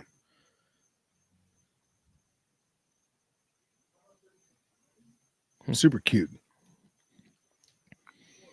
Super cute. Fun genus, man. Yeah. And here I'll go back to my custom boundary. We'll change this to amphibians. You guys can still see? Mm-hmm. Cool. So yeah, like I said, Asian common toad, Indus Valley bullfrog or Indian bullfrog, very, very common. Paddy field frog, very common. It's very interesting because the paddy field frog has a very similar body structure to both the Charles Darwin and the Andaman. So, but we'll look at some of the paddy fields because they're always cute no matter where you are in the world. Here's one getting eaten by a bronzeback. Scott said your boundary is wrong. How is my boundary wrong? He said Nicobar Island extends further south.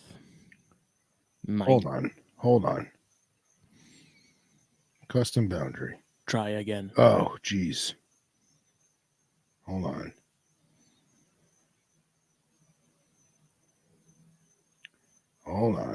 How do you... Bear with me. I didn't know you could even do that. That's cool. Hold on. Let's do this. And again, I don't spend a ton of time on INAT. There we go. On there, I'm very specifically looking for something. Not just... There we go. Thank you, Scott. And where is my bush toad? Here's my bush toad. All right. Is that what the kids are calling it these days? Meh. Oh, these are the same photos I already showed. Damn, I thought more would show up. But, yep. And are those just kind of everywhere? The bush toad? Yeah. Yeah.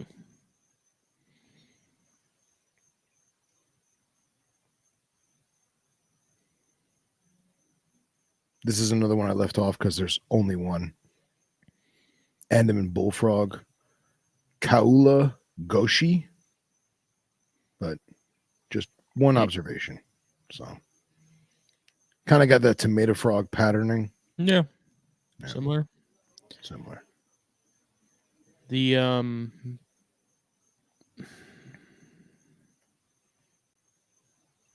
it, I'm blanking. Do they not have the toads that are taking over Australia and have been forever? Cane toads. Cane toads. No. No. Nope. Not yet. Are those in other parts of Asia though? Cane toads? Yeah. Just southeastern Indonesia and Papua. Okay. Yeah. But dude, look at that. Elephant trunk. Yep. Yeah, boy. Those Gorgeous. are interesting. Gorgeous. Mike Clarkson was doing some stuff with those. I don't know if he still is. I think for some reason I'm thinking he was getting out of them, but he had a really cool group of those, the white and black ones that look like those snake things from Nightmare Before Christmas. Yeah, yeah.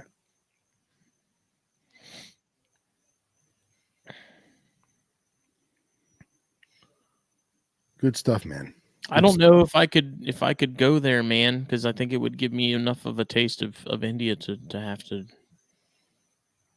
do the whole thing. Yeah. I'd leave wanting more. Oh, Scott said it's granulatus, not javanicus.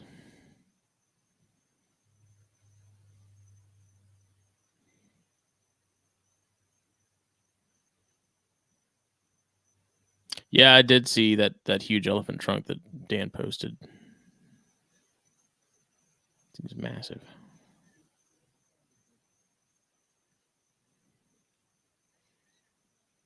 Good stuff. Did you ever get any of those elephant trunks? Like, did Underground ever bring any of those in? All the time. All the time, man. Underground, Strictly, everyone had them. Big ones. How'd they do? I don't know. We didn't keep them long enough to find out. Because those seem like they'd be tough. I mean, we fed them comet goldfish and feeder fish, and they ate them. So, I mean, we didn't keep them that long, but. Are you doing any herping soon? You got any trips planned? No, I got some local stuff I want to hit up, but other than that, I want to go down to the Keys with Anna Maria. Just even if it's for the night, just look for a couple things. I need to start working on the Florida list, so the Keys is the next venture, I think, before I start heading north again. But maybe do some Naples stuff, some Fort Myers stuff if I get a chance. But that's about it. Nothing really on the horizon per se. I figure in the next 2-3 months when things really start to warm up, I'll try and do some actual mapping out, not just seat of my pants type shit. So, yeah, I'm telling you, if it was just a few degrees warmer for Apalachicola, we probably would have seen a lot more stuff. But just another reason to go back down there. It's really nice. It's sort of like the best parts of Florida with none of the bad parts, if that makes sense. Like it's not Jacksonville and it's not like Tampa proper. It's it's rather suburban-y and really heavily wooded. Yeah, I told Harry I was joking because we were leaving and just saying goodbye to his wife. We're like, okay, we'll see you next weekend. We're gonna make this a weekly thing. Nice. How long did it take you guys to drive there? It's like 5 hours. Okay, it's really not. It's not bad. Sort of once you hit Jacksonville, you just make a hard right and head that general direction. We did stop at Stephen Brazil's store, Extreme Exotics in Jacksonville. Met up with Paul McIntyre because Jake was dropping off some pop ones to him. Got to look around their shop a little bit. They had a lot of cool stuff. They had someone had some puppies or something. They had some Dalmatian puppies, and I was about to take one home. Nice. I need to get back to the USA and catch Adamantius and get my Cruris just to fuck with Justin. There you go. You know what kills me is while I'm in Tallahassee, like while we're down there looking for this stuff, I scroll on Facebook and I'm in the South Carolina Snake Identification group. And lo and behold, someone in Beaufort, South Carolina posted a picture of a gorgeous coral snake. And they're like, what's this in my yard? And I'm like, why? What did I, that's the question we were all asking ourselves, like the whole weekend, like, because we found that first dead pig, right? The one with the worms. And we found another one, the next day that we had passed the motorcycle that freaking hit it, like not 5 minutes before. Like it was still kicking a little bit. And I'm just like, what did I do? What am I being punished for? I've been there, man. I've been there too many times. Sucks. But again, just an excuse to go back. A lot of people, there was a lot of people that were sort of driving around out there. A lot of this turkey season, so there was a lot of people turkey hunting. And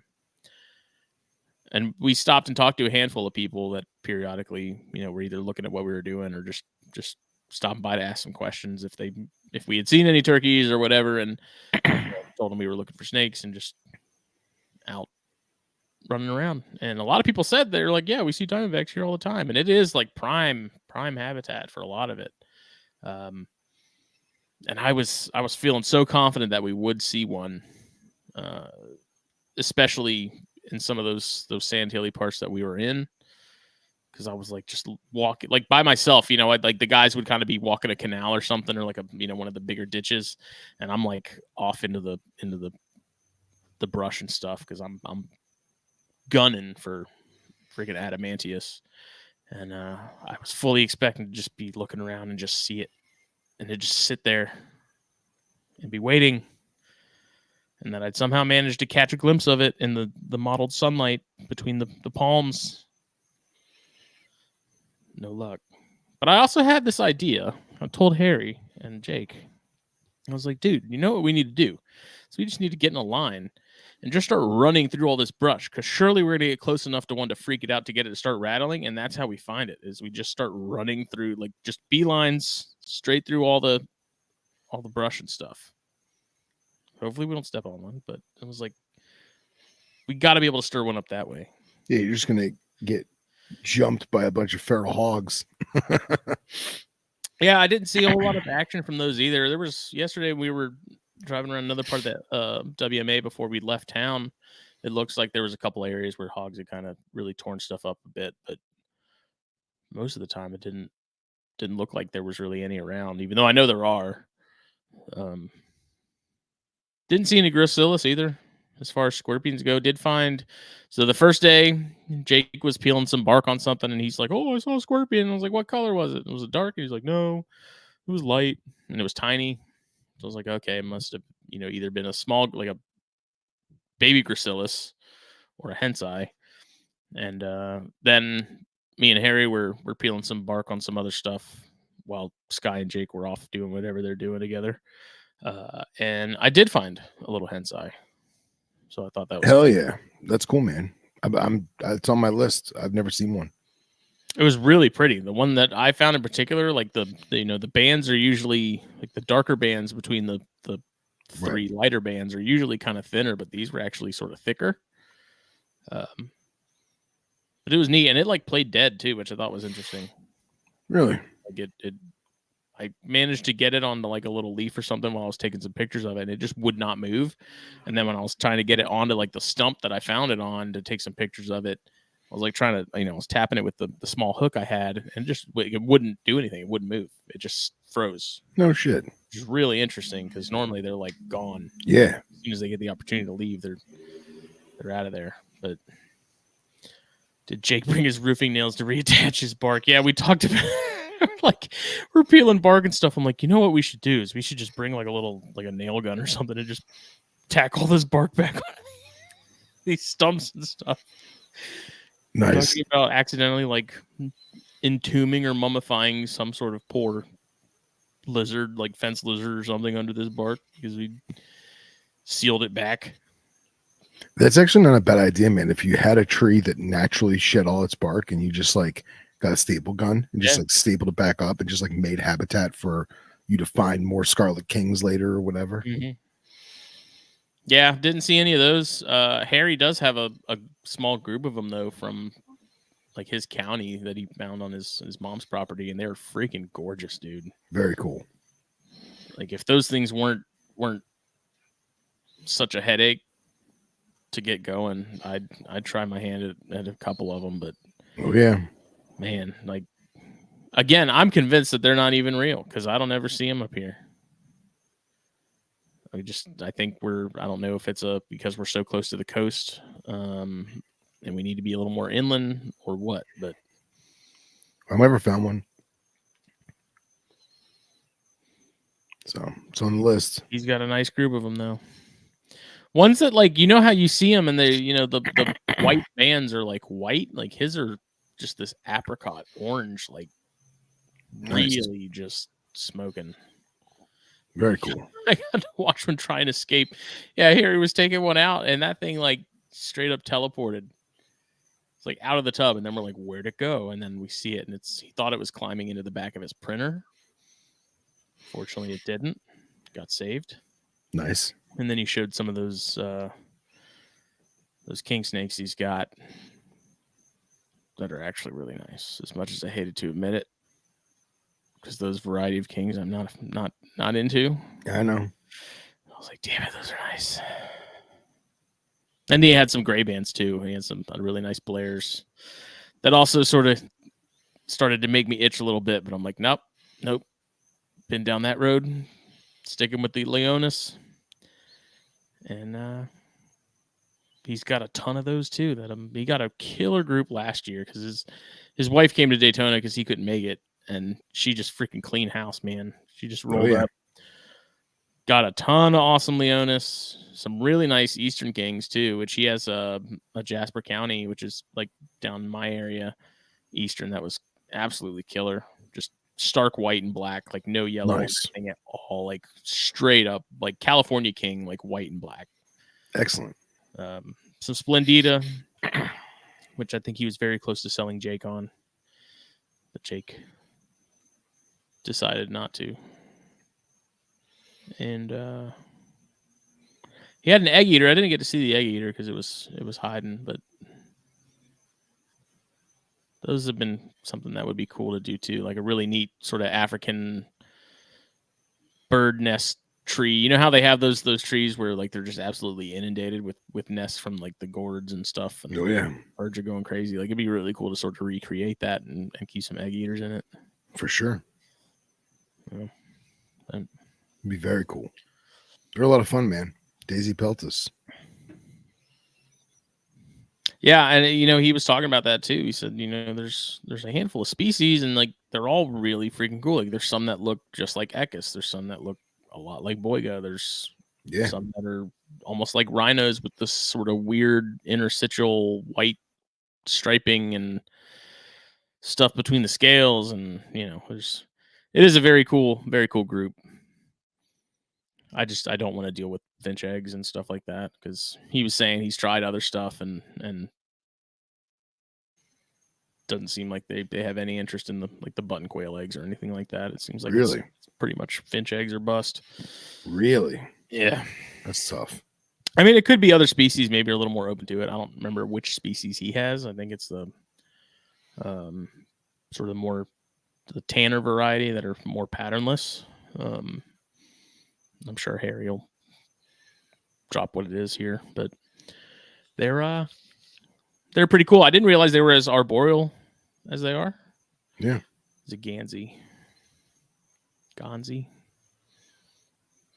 don't know. But he's in the Rhino Club now. Nice. I had to get him before the Barons guys did. That's true. I had to indoctrinate him early.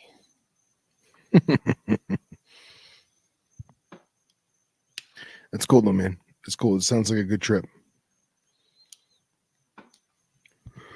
It was fun. We're supposed to be going to Francis Marion National at the end of next month for a little Earth Day trip that sort of a group of us have started doing as of last year. We went to Athens last year. This year they decided Francis Marion, which I've only driven through there. I've never actually stopped. it's massive. Like it is. That national forest is freaking huge, like unbelievably large. Hopefully I'm going. I don't know. We might have some people coming into town that same weekend, so we're I'm waiting to get a better idea as far as what's going on there. But Gabe Schuler lives up that way, and he's going to go with us, and he's got some spots for pygmies, and he's found some really cool pines up there, and I think he just found an eastern hog, not that like within the last couple of days, and he's got some really nice corns and stuff too. So good stuff. I just want to see some pigs. Man. I got to scratch that itch somewhere or another. Soon. Maybe. I was walking around those burn areas just hoping I would look down and see just a little pig just sitting in the ambush position against a log or like at the base of some palms or something. It was there. You just missed it. That's probably the most frustrating thing about it, man, is like how many am I freaking walking past right now? Yeah. Kills me. Another thing I really wanted to do too was get one of those cable cameras that you can attach to your phone. I want to start looking in those damn birds, man. Oh yeah. Who knows what kind of crazy roommate situations you'd have going on down there. Yeah, the endoscope on your iPhone. Yeah. Hell yeah. They're like $30 on Amazon. But I was who was I talking to? I was talking to Callaway, John Callaway, about it on the phone yesterday because he had called me. And I was, not knowing a whole lot about the ecology of gophers and how that, how they work. He said some of those burrows will go all the way down to like the freaking water table. Yeah. It's wild. Like I don't think there's a endoscope long enough to even get down to the bottom. Remember, your water table is a lot different than my water table. My water table is like 7.2 feet. So a lot of times you can endoscope down there and you'll see the sand go from being dry to wet, where they've basically reached the water table, and the temperature is different. The humidity is super duper increased. And if the gopher burrowed anymore, they would flood themselves out, but they're completely safe from fire and from flood because of where they are in relation to it. So fascinating. Yeah, Harry said he went back out the last 2 days and he wasn't seeing any. But when me and Jake were driving through that other side of that WMA, Harry, we passed at least 4 of them that were just hanging out in the mouth of the burrows, because every time we drive by, you'd see them kind of back down a little bit. And then there was one in particular that's the one I managed to get the video of that's on Instagram and stuff. That one let me at least walk up to it and kind of get some pictures and videos of it before it sort of scuttled back down a little bit. But these are so cool, dude. It's telling Jake, like, that's the reason I like the Carolina devil scorpions so much, and coral snakes, is like, those are things that are native to other parts of the world, and there's a lot of options there. Like, there's a lot of species of those things. But then we have our own sort of singular version of that. And that's it. Like, there isn't any other species of tortoises. There's no other species of elapids. There's other species of scorpions in the States, but like in terms of like what I have here, that's what we have. And that's why I think it's so neat, because there isn't anything else like it. It's its own thing. Even the gophers being sort of really nothing special as far as visuals and colors and things like that, I still just think it's freaking cool that you can go down and see, these tortoises just kind of doing their thing, and to see how many of them there were, at least, the burrows, and some of them you could tell they hadn't been doesn't look like they've been touched or used in a while, at least by tortoises, but you could see the other ones where they definitely had been. There's still somebody there, they just weren't out. It's so cool. It's so neat. Usually when I see that stuff here, it's armadillos. It's not a gopher tortoise. There's armadillos burrowing. I'm glad you guys had fun. It sounds like a hell of a trip. Can't wait to hear the full recap. I saw some snapping turtles. Yeah, I saw you guys saw a snapping turtle. Snapping turtles. Sky had us freaking crying with that stuff, dude. It was nice. Oh, it was great. Good shit. But 2 hour mark, Flippin' sir. 10 is happening Thursday. They have a guest lined up. I'm not going to say who it is because I'm sure they want to keep it a surprise. It'll be a good one. I am particularly excited about it. Nice. I'm sure you are too. So check that out. That'll be live right here on the very YouTube channel. As always, this episode was brought to you by BlackBoxCages.com. Check them out. Facebook, Instagram. You need a rack, you need a cage. It's tax season. Time to rage. Get yourself something nice. Use the code THN at checkout. Save yourself 10% off your order. And if you're in the general Southeast region and you're willing to drive up to North Georgia, past Atlanta a little bit, there's a pickup option so you can save on shipping. Just jet on up there, grab your stuff. Me and Jake typically just rent like a U-Haul and just hop on up there and grab it and come back. And it's not a bad drive. I think that the money we save on shipping by going and picking up makes it well worth it in comparison to the price of gas and stuff. It's pretty solid trade-off. Yeah. And then fulviusapparel.com. I have my booth in Daytona. It is not where I thought it was originally, Phil. With the way they had the diagram laid out, I saw your map. Yeah. I thought it was on the back. I'm on if you're looking from the It's the north wall. the back, sure. Yep. The wall to the right. It's the north wall. If you were there last year, kind of where Travis Weisler's table was, that general vicinity. Not far from Billy, because I think Billy's almost in the exact same spot he was last year. No, he got moved again. A little further up. Yeah. But that same row. Yep. So I'll be a couple doors down from him. Use the code THN at checkout there as well. Get 15% off your order. That is the exclusive promo code for THN viewers and listeners like you. Puget Sound Pythons. Find people at Pacific Northwest. Give them a follow on all the major platforms. Follow on Morph Market. Surely they're going to be listing some stuff here soon because it sounds like they're about to have to because they're going to have a whole bunch of mouths to feed. A whole bunch of babies. It's baby season. Cold-blooded caffeine. Best coffee around. Steaks and Stogies blend. Get it down below. The link in the description. We're biased, but it's freaking good. It's pretty damn good. It's really damn good. Yep. And I think that's it. VenomExchangeRadio.com. It's live. Oh, yeah. VenomExchangeRadio.com. Go check it out. Enjoy some swag. Get your Venom on. And the newest episode of Venom Exchange Radio, the All Cobras episode. So if you haven't listened to it, feel free to enjoy me rambling about cobras for 2 hours. But yeah, VenomExchangeRadio.com. I was really surprised to hear that Nipper hadn't really kept any.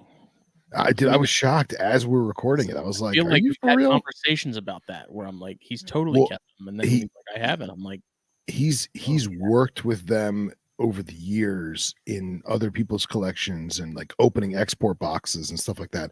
But as far as like him having them for extended period of time at home, he has not." Right. So, yeah. Yep. But yeah, VenomExchangeRadio.com. Go check it out. International shipping. Go for it. Do it. The Guardian Cola. Do it. All right. Well, we'll see everybody later. Thank you. Bye. Have a good evening.